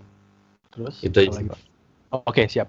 Jadi ini Pak, seperti tadi yang di slide yang saya share, jadi untuk disaster recovery on Azure itu ada 3 yang bisa kita protect, Hyper-V, VMware, dan Physical. Cuman Physical dengan bintang. Untuk VMware dan Hyper-V itu nanti kita bisa istilahnya kita bisa buat disaster recovery-nya di Azure Pak. Jadi nggak on top of VMware, tapi running on Azure VM, Azure Virtual Machine. Jadi Bapak nggak usah khawatir, itu tetap akan bisa running. Kemudian pertanyaan selanjutnya adalah apakah bisa dilakukan assessment untuk melakukan pengecekan on-premises data center supaya nanti bisa disaster recovery ke Azure? Jawabannya itu bisa Pak. Jadi di Azure sendiri itu punya tools untuk membantu melakukan assessment terhadap seluruh infrastruktur yang ada. Kemudian nanti akan dikasih rekomendasi Pak. Kira-kira speknya berapa, cost yang diperlukan untuk running disaster recovery ini berapa, kemudian apakah semuanya bisa di disaster recovery ke Azure semua atau enggak, dan lain-lain. Jadi ada toolsnya untuk ngebantu itu, Pak. Dan kalau misalkan nanti ada kebutuhan itu, nanti kontak ke kami aja, Pak. Itu dari tim Microsoft MI. Oke, Pak. Nanti saya share juga, ini ada alamat email untuk tim kami, Pak. Jadi nanti bisa di email ke sini. Kalau perlu bantuan, dan nanti kita bisa discuss lebih lanjut, Pak. Untuk itu. Jawabannya bisa. Kita bisa lakukan itu, Pak. Oke, Pak. Thank you, Pak. Halo Pak. Halo Pak. Ya, Pak selamat Gunardi sore, ya? Pak. Oke, siap Pak. Sore Pak. Ya, Iya. selamat sore Pak. Pak, saya ini kan sebenarnya awam di komputer Pak ya. Oke, gimana Pak? Tapi kita sebagai pemakai lah, kira-kira kita kan pemakai ya. Dan Betul. orang IT saya juga sebenarnya ikut namanya Frederick. Mungkin yang bertanya saya. Gini Pak, kita ini kan di Tarumanegara, di kantor ini kan sudah berlangganan Office 365. Oke Pak. Dan kemudian saya baru tanya dengan orang di kantor, katanya juga diberi ada satu paket Azure yang masih mungkin dengan kapasitas yang terbatas kali ya. Oke, kemudian? Nah, saya ingin coba mendorong kepada staf saya di kantor yang bagian nangani IT itu untuk kita coba pelajari kemungkinan penawaran yang Bapak sampaikan ini. Oke, bisa Pak. Nah, tuh, kalau misalkan nanti mau diskusi lebih lanjut. Gimana untuk gitu maksud saya kapan Bapak bisa ini ya, kita undang orang-orang saya nanti suruh mendengarkan gitu presentasi dan kalau perlu ngecek kebutuhannya kayak gimana, kapasitas yang mau ditambah. Oke, bisa Pak, bisa banget. Jadi Pak Gunardi nanti tolong isi feedback form Pak. Nanti saya akan kasih private note ke tim internal kami nanti untuk bisa follow up. Atau paralel Bapak juga bisa email ke ini Pak yang ada di chat microsoft@mi.co.id. Jadi nanti kalau ada pertanyaan apapun bisa juga. Nanti kita akan atur sesinya kapan Pak. Gitu. Nanti kita cocok jadwal. Iya.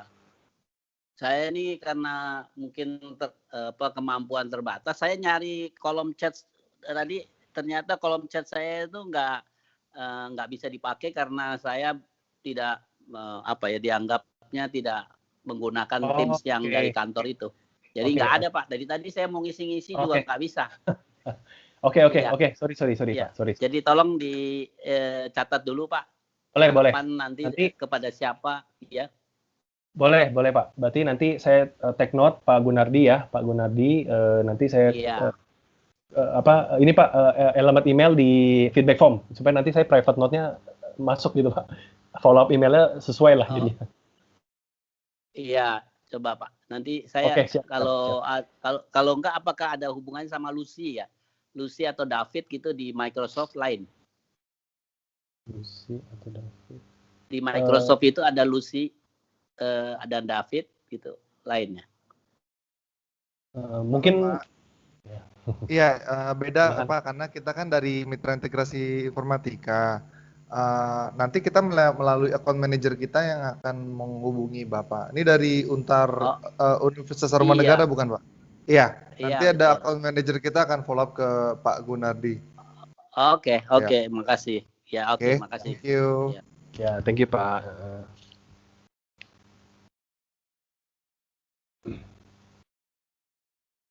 Oke, yang lain ada yang mau ditanyain lagi? Halo, selamat sore Pak. Sore Pak, Pak Gema ya. Sore Pak. Iya, sore. Saya Gema dari Braukol. Gimana Pak? Terkait security di Microsoft Azure. Iya. Itu kan tadi ada pernyataan kalau misalnya kita hanya mendapatkan 3 tahun garansi untuk extended security Microsoft ya. Oke, terusin dulu Pak. Ya. Misalnya saya punya aplikasi yang hanya bisa berjalan di Microsoft Server 2008. Oke. Kemudian saya publish ke Azure. Kemudian saya dapat extended selama 3 tahun. Misalnya saya publish di Azure tuh tahun 2010, di mana tahun itu sudah masuk end of support-nya Windows 2008. Oke. Selama 3 tahun ke depan kan saya masih digaransi menggunakan extended security dari Azure. Iya, betul. Taruhlah tahun 2013. Kemudian di tahun 2014 dan 2015 itu jaminan keamanan yang diberikan Azure apa Pak? Kalau udah selesai gitu ya Pak ya? Iya. Nah, kalau udah selesai. Oke, jadi ini sih Pak. Jadi kalau saya konfirmasi dulu satu Pak. Jadi untuk end of support Windows Server 2008. Oh, Bapak punya 2008 yang lebih lama ya? Jadi pokoknya 2008 ya Pak. Misalnya aja, semisal. Ya, semisal 2010-nya habis gitu itunya apa? End of support. Sudah end of support. Oke, jadi sebenarnya seperti ini Pak. Ketika sudah end of support misalkan 3 tahun. Jadi sorry Pak, saya ralat gini deh ya, gini. End of support Windows Server 2008 dan Windows 7 itu sudah berakhir. Jadi 2020 awal itu sudah berakhir, sudah selesai, benar-benar selesai.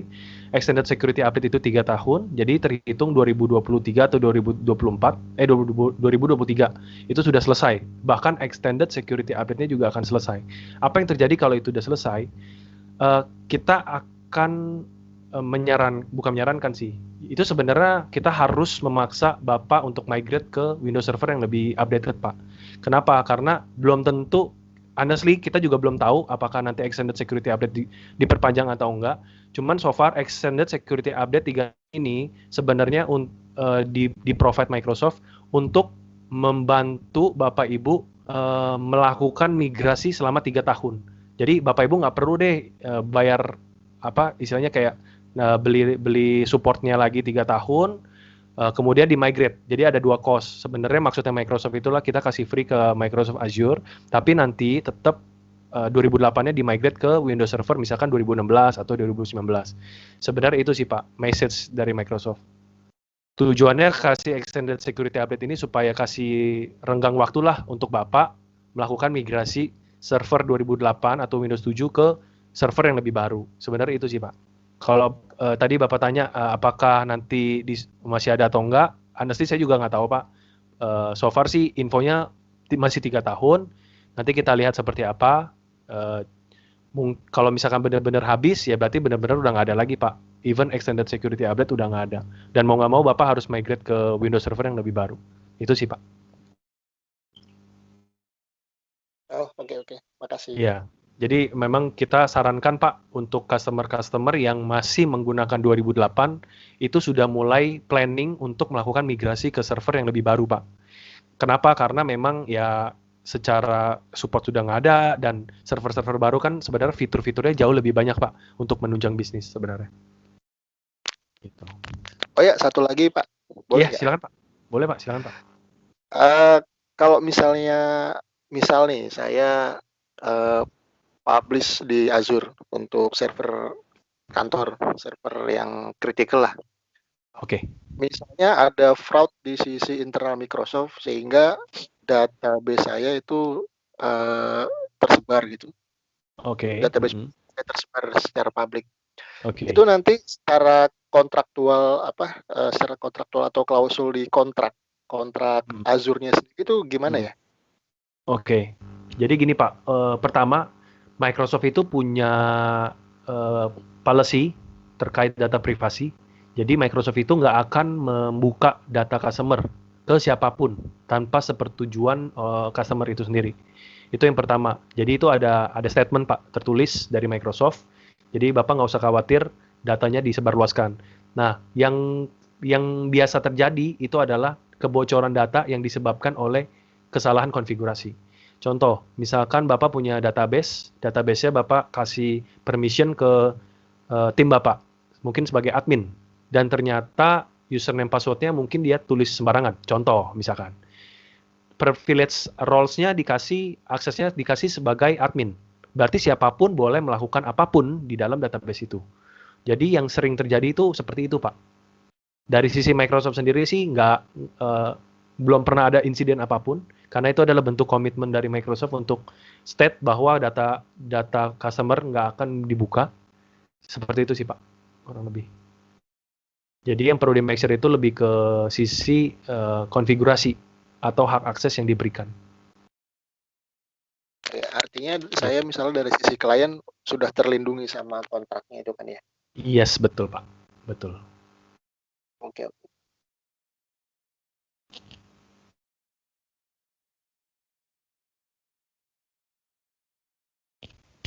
Dari yang lain ada yang mau ditanyakan lagi?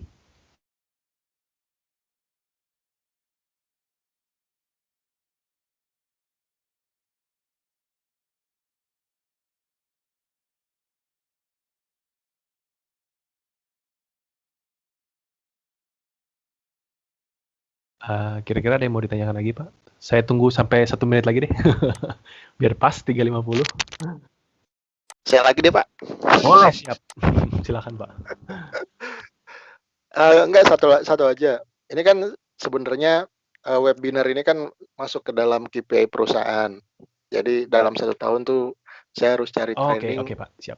Ya, cari training minimal 6 kali gitu kan. Entah itu webinar, entah itu training online, atau pengambilan. Siap. Nanti saya bisa dapat ini nggak feedback berupa thanks for attend this event atau this apa gitu by email atau apa gitu. Oke Pak. Nanti Bapak tolong isi feedback formnya Pak. Nanti akan dikirimkan kayak ya pasti nanti akan di email sama tim marketing kami sih Pak. Tetap make sure diisi Pak feedback form itunya supaya kita tahu nanti alamat emailnya ke mana gitu. Iya. Syaratnya itu aja ya. Isi feedback aja ya. Iya itu Pak. Isi feedback form Pak. Oke, makasih Pak. Oke, makasih Pak, sama-sama. Dari yang lain ada yang mau ditanyakan lagi?